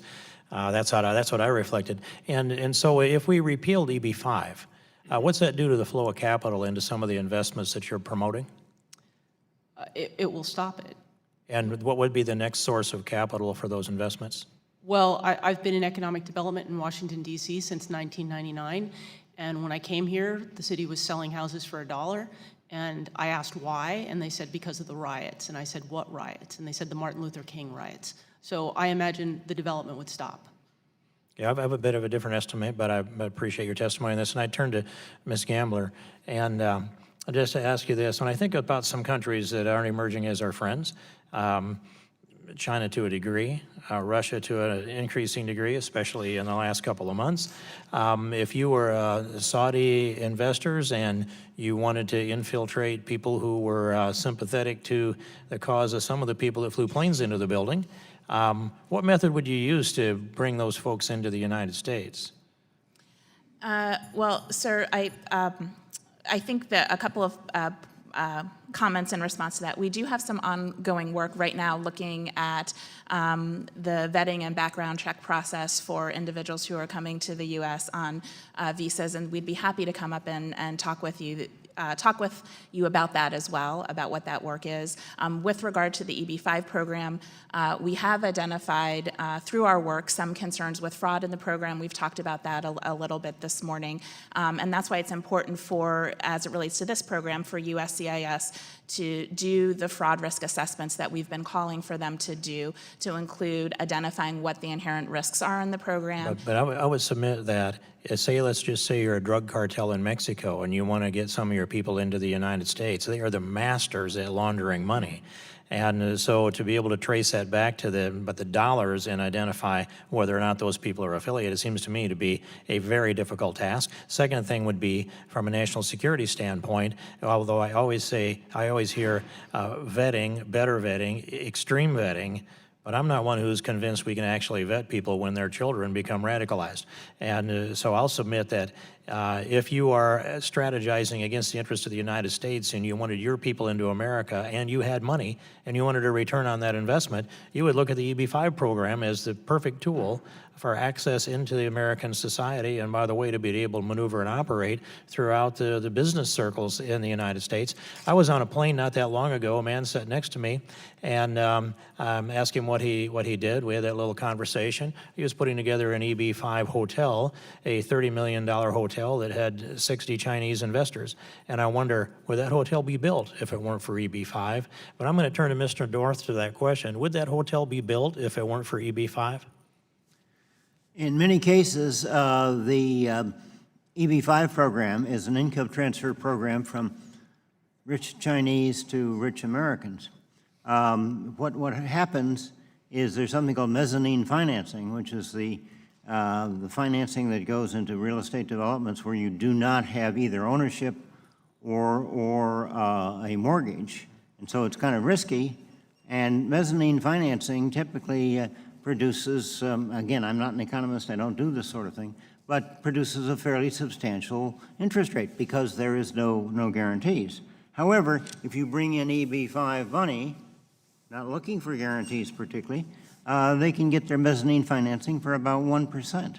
So I'm sure there are hotels that would not have been, or projects that would not have happened without the EB-5, but in most cases, it's just simply a question of making it easier and more profitable for the U.S. developers. And does anybody on the panel know how much U.S. capital is stranded overseas because of our current tax policy? That number would be in the trillions. Anybody have that number? I don't have it exactly. It's a big number, but I think it's beyond my expertise. And I would submit that repatriating U.S. capital would be a far better thing to do than to open our doors up for these kind of nefarious activities that appear to me to be taking place. I thank you, all the witnesses, and yield back the balance of my time and now recognize the gentlelady from California, Ms. Lofgren. Thank you, Mr. Chairman. I don't know if anyone can answer this question, but this is obviously something that this program of interest both to the Congress but also to the executive branch. In the newspapers, it's been reported that a key advisor to President Trump, his son-in-law, Jared Kushner, has used the EB-5 program to build hotels and other investments in New York City. Is that true? And if that is true, I wonder whether we might ask the administration to, take steps to guard against being influenced by the financial benefit to that key advisor. If I may, I sense that the Kushner family has heavily invested with EB-5 money in Jersey City, which is right across the river from Midtown Manhattan. I do not know if there are, the enterprise is a Trump Center, I forget, Trump Plaza, excuse me. I do not know whether there are any EB-5 projects in New York City that are funded for the Trump family from EB-5. I don't know about that, but there's one right across the river. Anyone else know about this? It's unfair that you wouldn't necessarily know, but I think some research ought to be done on that, Mr. Chairman, to make sure that we're getting unbiased participation by the executive. Just a word on the investment level. I come from Silicon Valley, where recently a double-wide trailer was put up for sale for almost $400,000. So a $500,000 investment seems incredible. This has got to be updated. And looking at the investments required by other countries, I think a substantial increase is required. I'll just put that out there. One of the questions I have is whether we, in addition to looking at the dollar amount, whether we ought to, and the gerrymandering, whether we ought to look at the nature of the investments themselves. Recently, somebody who's doing a project said that the funding through EB-5 was being used for the basic infrastructure. where you can't get a bank loan to do the sewers and the infrastructure that then allows development on top of that. Would it make sense for us to direct these funds to something that then creates a platform for investment from other sources to be successful? Does anybody have a thought on that? Apparently not. But at a later date, I mean, I think that we ought to take a look at what promotes development and growth and job structure best. And right now, this is primarily used as funding for hotel construction. I'm certainly not against hotel construction if it makes sense, but that's certainly not the only economic need, and some might argue not the most important economic need in the United States. You know, I was wondering, Mr. North, you mentioned the reform that was necessary. I'm thinking about if we do a reform package, when that reform should be put into place. There is a backlog, I think, of nearly, well, it's over 20,000 petitions, and some have argued that whatever reform that we do, assuming we get there, should it be instituted only after the backlog is cleared. Others have said if you do that, we might as well not do the reform because there's such a backlog in hand. I'm wondering if anybody has an observation on the timing of reform question.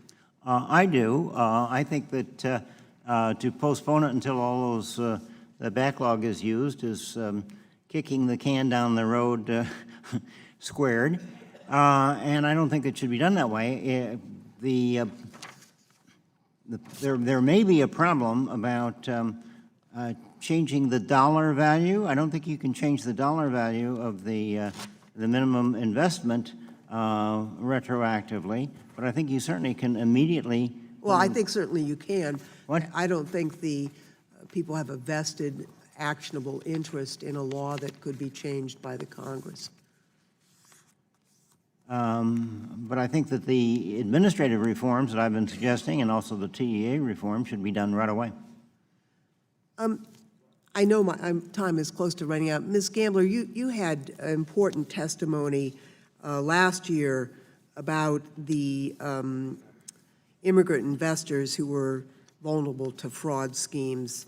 And I'm wondering, in addition to all of the investor alerts that were done, what further steps USCIS should take to protect innocent investors from being defrauded? There's a couple key issues there, Congressman. One, as I mentioned, they've made progress on doing fraud risk assessments that kind of identify the inherent risks in the program. They need to continue to do that. I think they also need to continue to look at the fraud prevention and assessment tools that they do have, including things like random site visits to some of these projects, doing interviews, improving the data and information they're collecting from investors and regional centers. So they've made some progress in these areas, but there's additional work they could do. Just one final question. Some have suggested that the middlemen that are essentially charging very high fees to investors outside the United States to kind of act as the broker have not really been scrutinized adequately by our government. Do you have insight into that allegation? That is part of some of the unique fraud risks that our report from 2015 identified, and we would say that as part of assessing the risk in the program, that could be one of the inherent risks that should be looked at. Okay. My time has expired, Mr. Chairman. Thank you very much. The gentlelady's time has expired, and the chair now recognizes the gentleman from California, Mr. Issa. Thank you, Mr. Chairman. Mr. North, my senior senator, Senator Feinstein, has called EB-5 selling citizenship. Some might say renting for citizenship. But is there any reason to say that if this is a good program, we should cap it at $10,000? If we're going to sell citizenship and earn $1.5 billion a year of loaned money for a total of about $7.5 billion in investment, in this $18, $19 trillion economy. We have 1.2 million people who receive green cards. Why not sell them all? Why not make it 100,000 and be getting $15 billion a year if it's a good thing? So the question is, are we selling citizenship? Well, first of all, to be narrow, we're selling green cards rather than citizenship. Yeah, green cards lead to the ability to have citizenship. I understand that. So we're selling the ability to permanently be here. Maybe I'll phrase it to you another way. Why is it we sell for a temporary loan, a temporary investment, a permanent right to be here? Why wouldn't we have temporary visas for temporary investment? I don't think renting or selling visas is a good idea. I think it's amoral, if not immoral. I would be opposed to it, and that's our basic position. Okay, well, it's not my basic position, but I could get there if we can't reform it.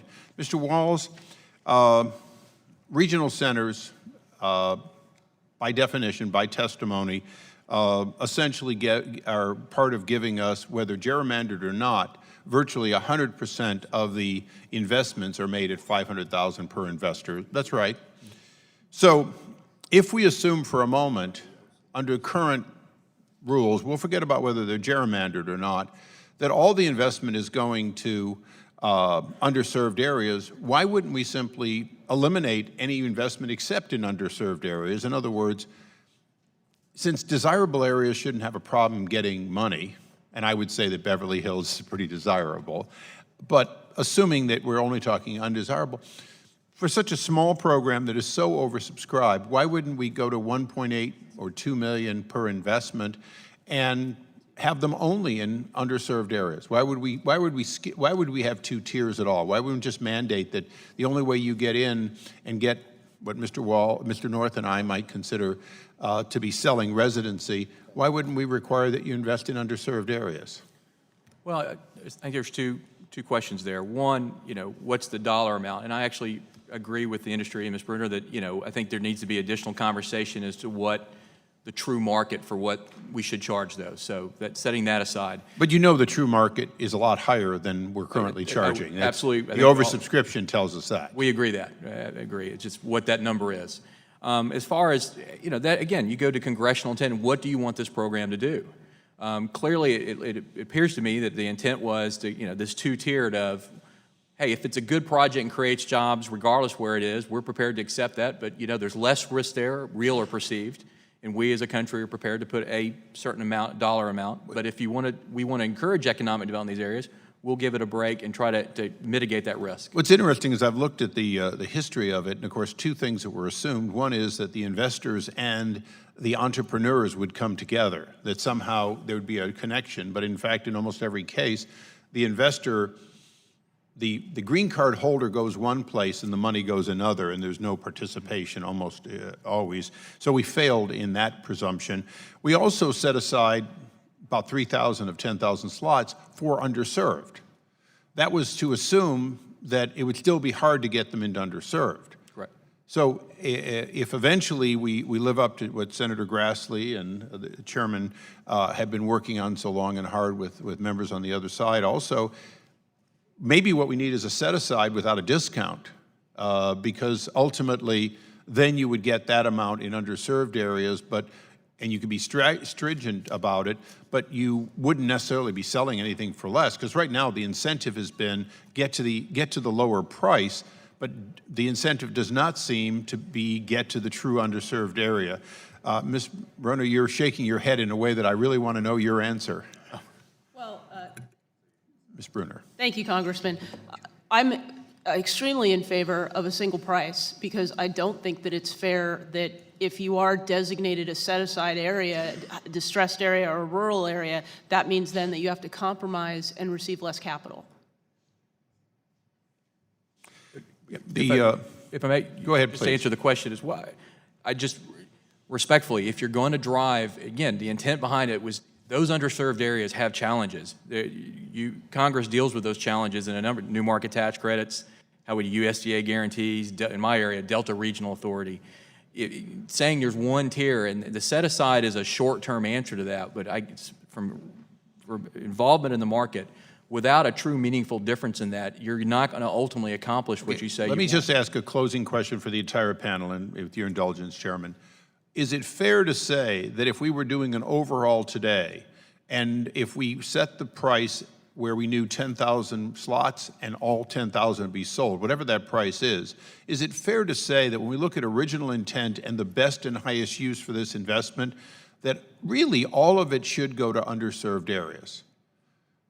Whatever that definition is, and we don't think it's Manhattan or Beverly Hills, but just a general yes, would you say that if we were starting over from scratch and assuming we're not killing the program, we're setting at a price at some level, and because so many agree to a single rate, isn't the best part of what this program could do is get investment where it otherwise wouldn't go, which is underserved areas? Please, if I could just go to get a yes or no from each of you. I would say yes, yes. I would also say yes. I would say yes, but the goal is to create the highest wage living wage jobs. Good point. Yes. Thank you. I'll quit on yes. Gentleman's time has expired, and the chair now recognizes the gentlelady from Texas, Ms. Jackson Lee. First, I would like to thank the witnesses for, I think, a very thoughtful discussion. And I believe that there is value to the EB-5, but let me be very clear, as we have listened to some of the reforms, I just wonder why we sell ourselves so cheap. Putting aside present governmental challenges, this is a great country to come to, a great country to invest in, and from recent international trips, one that many people are eager to come to. So let me ask Ms. Bruner the first question, and let me thank you for your work and Ms. Mindy Cole's work.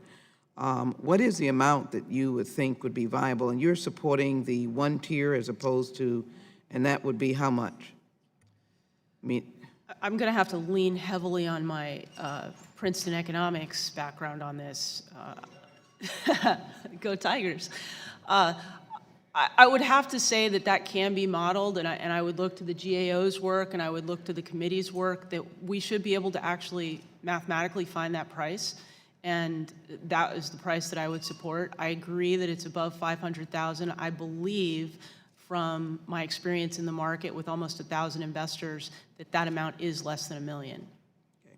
so I would probably, and I appreciate both the cautiousness but also the intellectual assessment, which is that you look at the economic modeling, but I would immediately go to $1 million to $2 million.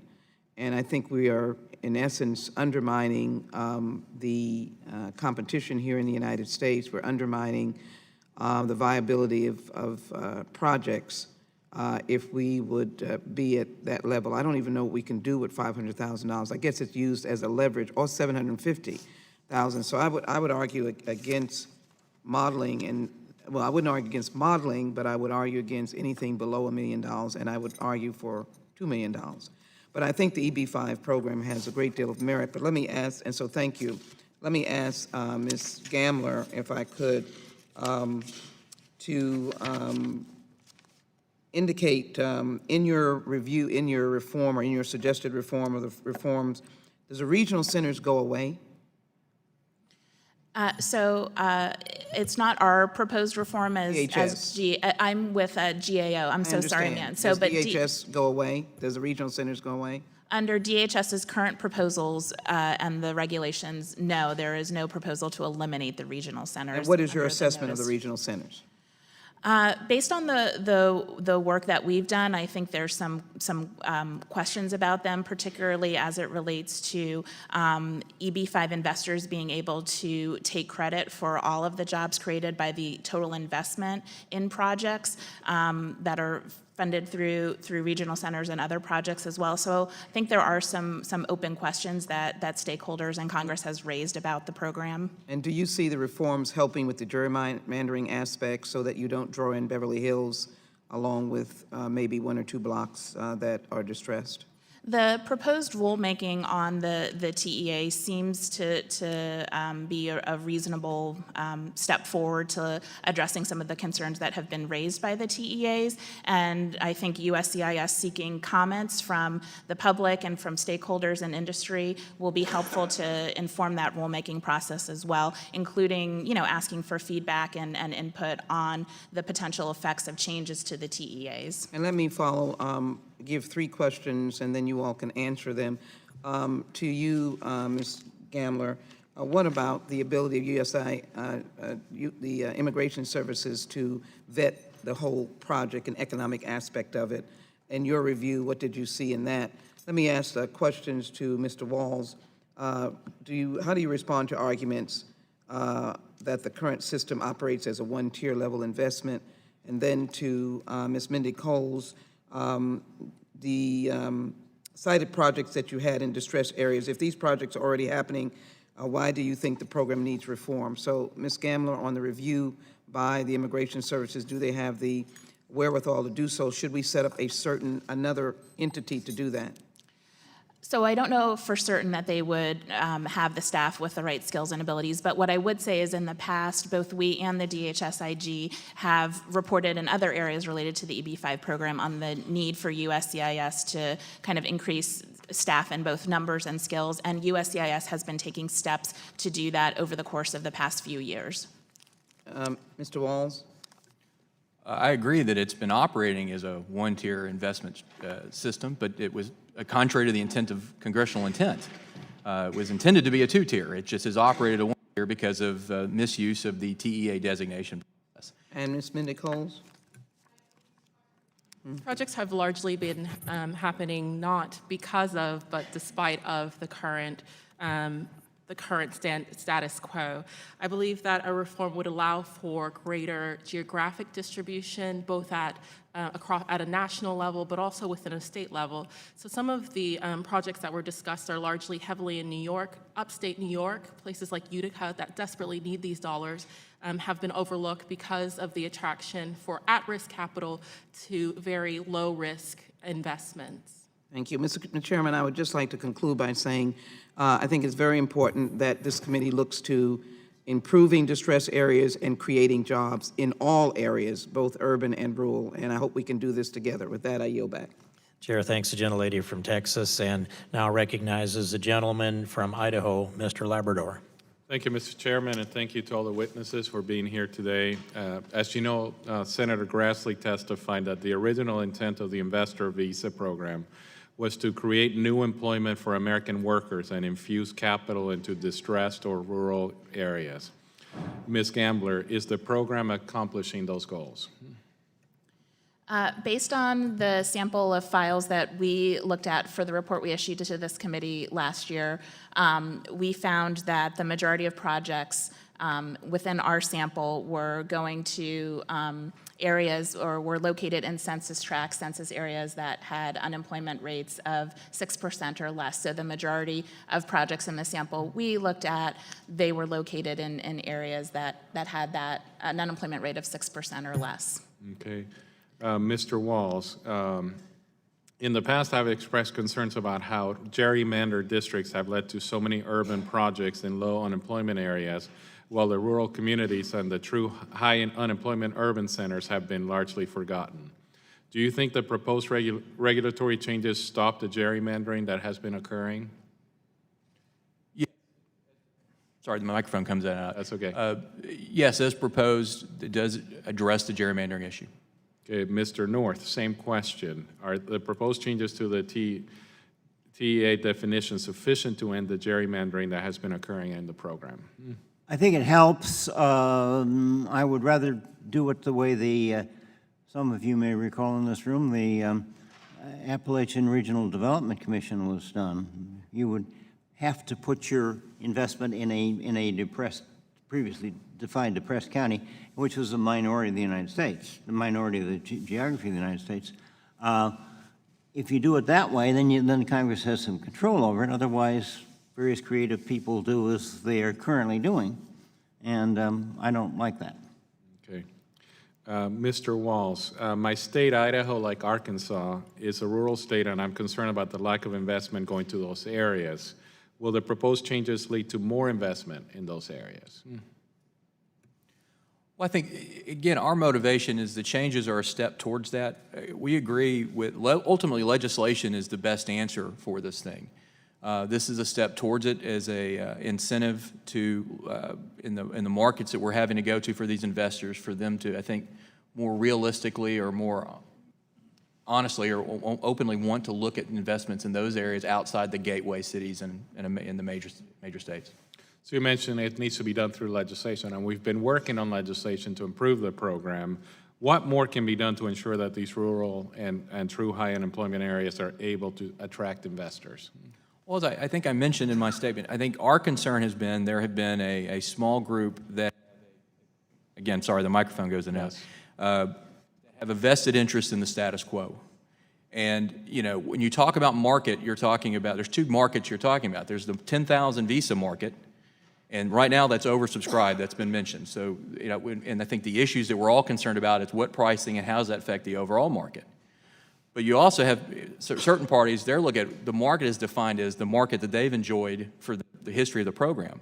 And we understand that to be over 90% of the investors are going into a very select market or very affluent, non-distressed area. And so invariably, whatever reforms happen, it's going to affect that market. And they certainly have a vested interest to keep that from happening. We as a rural state, admittedly, would like to see more of that dispersed in other areas of the country like Arkansas and Idaho. Okay, thank you. Mr. North, if we're going to continue, so let's assume we're going to continue the investor program, and I understand you don't want to continue it, but if we do, what other changes would you recommend to actually accomplish the goal of attracting capital to rural and high unemployment areas?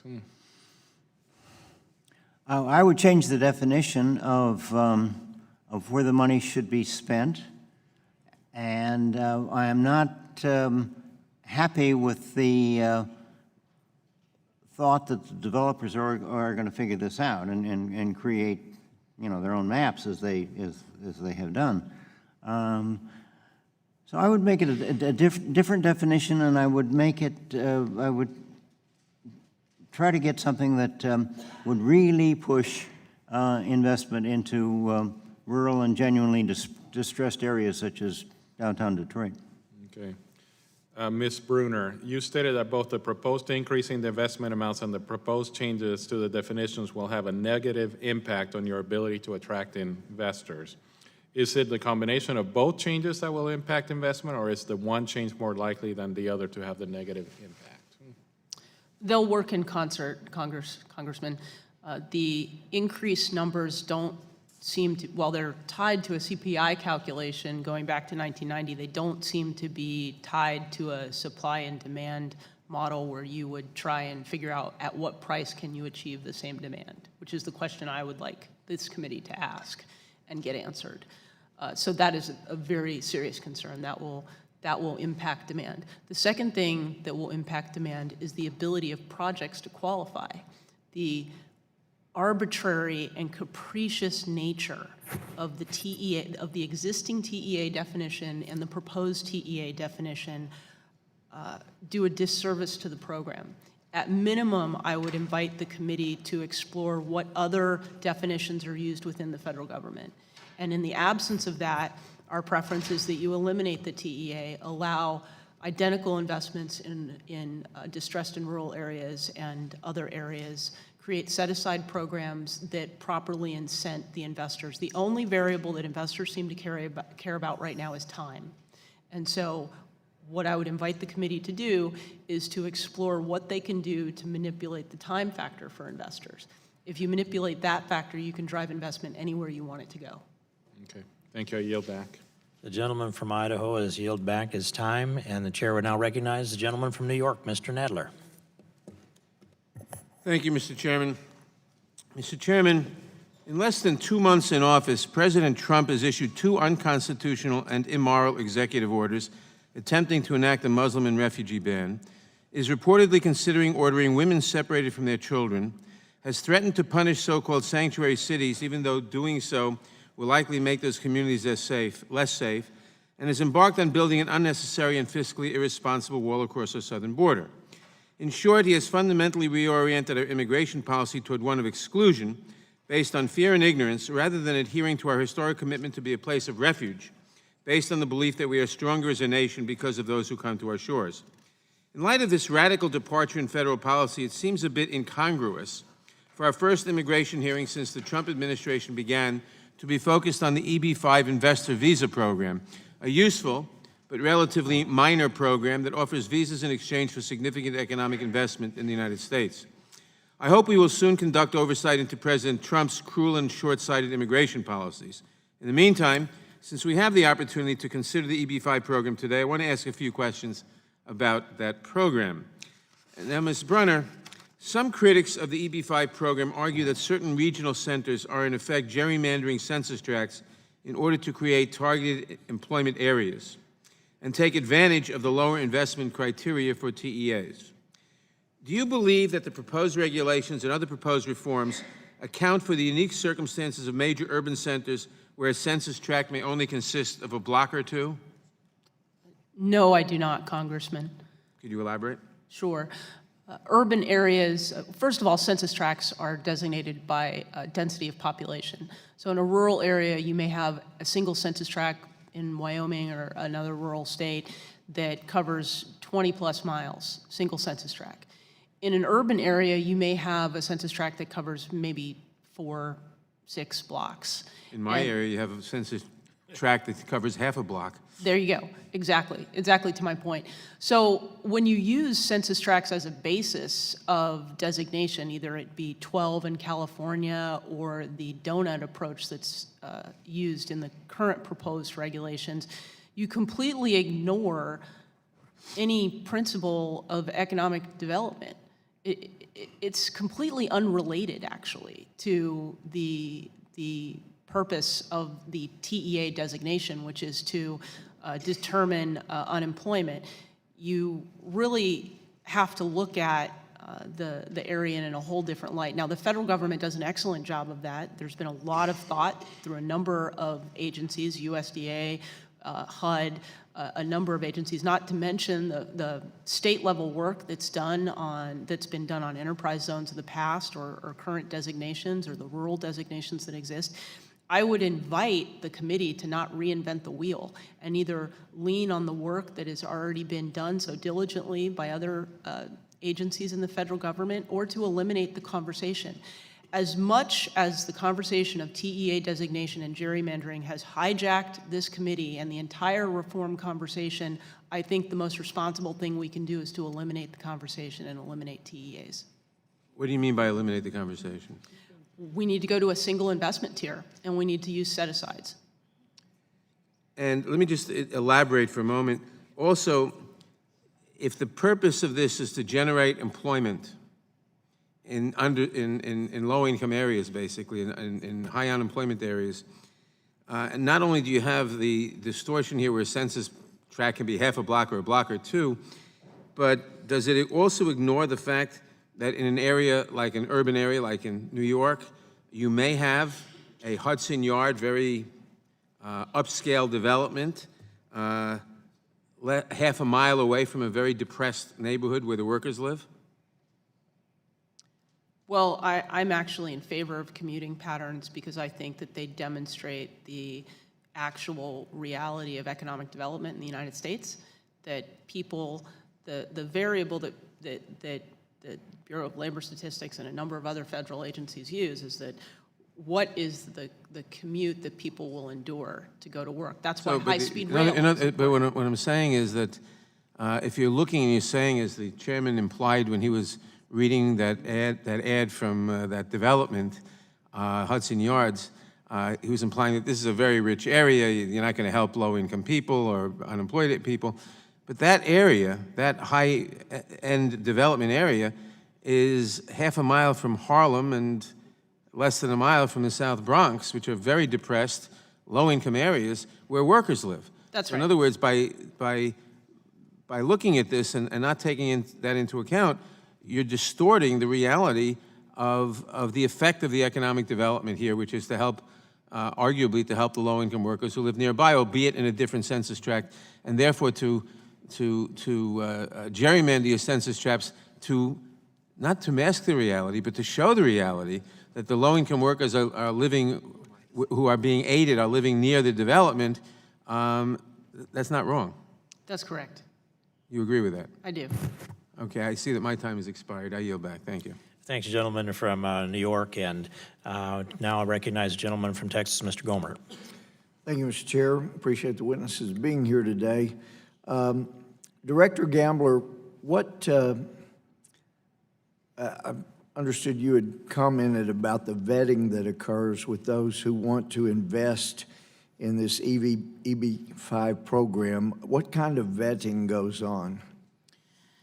So as part of our work, Congressman, we did not get into a lot of details on the background check process. However, sir, I would be happy to get some follow-up information and get back to you and your office with much more detail. Well, obviously, from the comments here, the focus is in the EB5 program, you know, getting financial investments in the United States. And that seems to be the focus of the State Department as well. Much more important that we get the price we've named for prostituting our own visas than it is to figure out whether these people are going to be good, moral, upstanding folks here in the United States. And although a colleague may call to executive orders unconstitutional and immoral, it doesn't make them so any more than the Supreme Court saying Dred Scott decision was constitutional. It was constitutional. It's calling it so one way or another does not make it so. And there is nothing immoral about a president trying to protect people. And I would, it really is astounding. As I've sit and listened, I was listening in the back as well. I mean, it really is like that story, you know, we're just haggling over price. We've established what you are. The United States is willing to sell its soul. How much are we going to get for the price of selling our souls? I didn't even know, wasn't even aware of the EB5 program until my sheriff let us know. But here's part of the story. A former Mexican government official wanted for embezzling millions was arrested in Texas this month, then promptly ordered released by the State Department a day after pulling rank on Smith County law enforcement officials. The State Department rescinded the order, but Hector Hernandez Javier Villarreal was gone by then.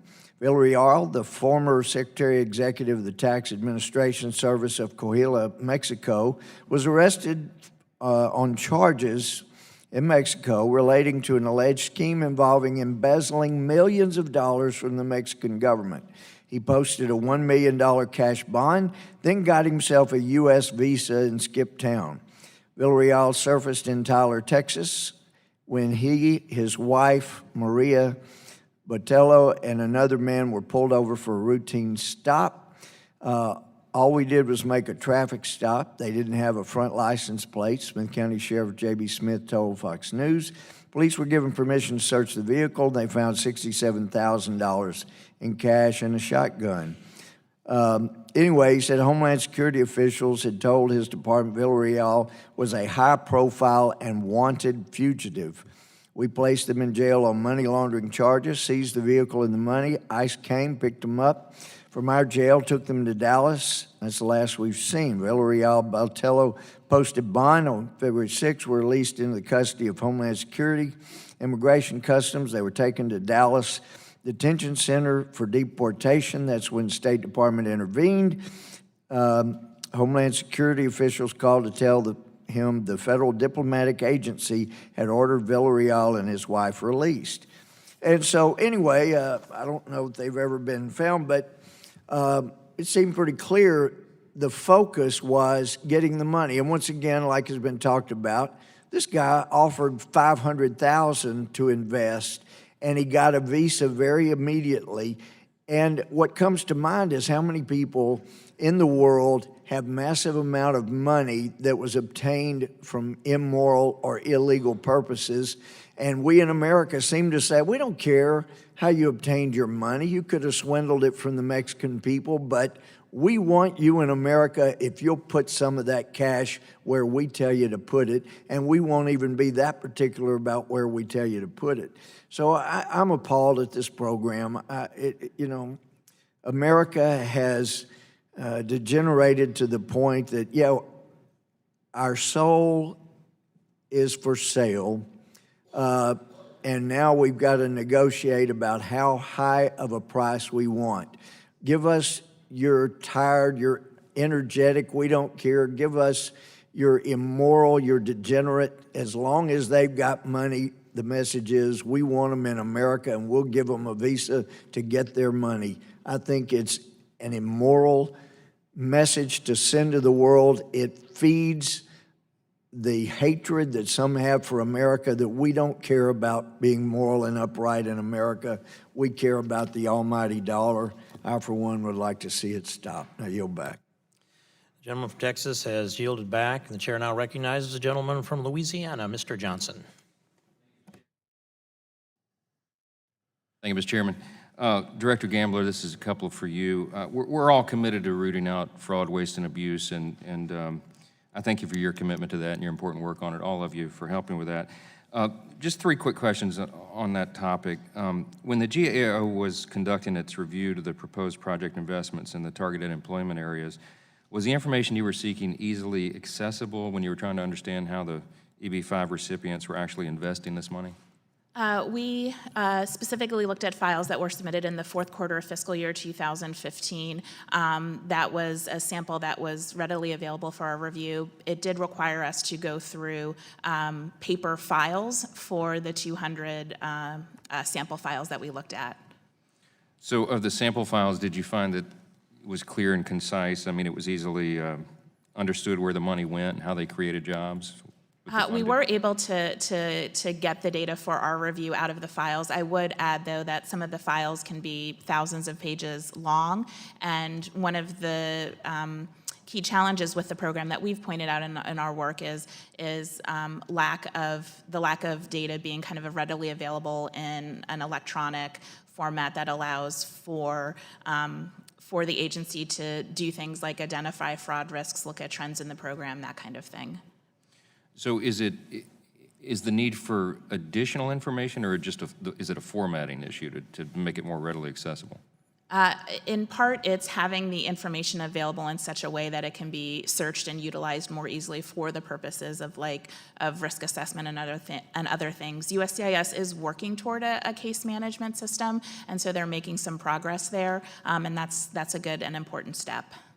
So do we know when the case management system will be completed or released? Is there a target date for that? USCIS, I believe, was hoping to get something underway this fiscal year. We'd be happy to follow up with them and get back to your office if that time frame has changed. I'm just curious. I mean, we're all interested in increasing transparency, and the more that we can make it readily available and accessible and understandable for, just taxpayers, the better, I think. Because we want to know really where all this money is going and how it's being spent, obviously. Is the completion of the case management system, is that you think it's a funding issue, or is it just timing? It's on their things to do list? At the point in time that we were doing our work last year, I think they were figuring out kind of what the parameters would be for that, what the requirements would be. So I think it's more just that they have to go through the process of determining what their requirements are and what type of system will meet their needs. Have you given them feedback or ideas on what would make it easier for you when you went through this process? Not specifically as it involves to a case management system related to the EB-5 program, but more broadly, I think as you're probably aware, USCIS relies on a paper-based process for adjudicating immigration benefit applications, and they're working through their transformation program to move to a more electronic system. And we've made a host of recommendations to USCIS on that broader transformation effort designed to help them implement that program on a more effective basis. Great. Thank you. Appreciate all of you being here. Gentleman from Louisiana returns his time, and this concludes today's hearing. I want to thank all of our witnesses for your testimony here today and your response to all the questions of the panel. Without objection, all members will have 5 legislative days to submit additional written questions for the witnesses or additional materials for the record. This hearing is now adjourned. Good job. Thank you, John. You're a good friend. We appreciate you.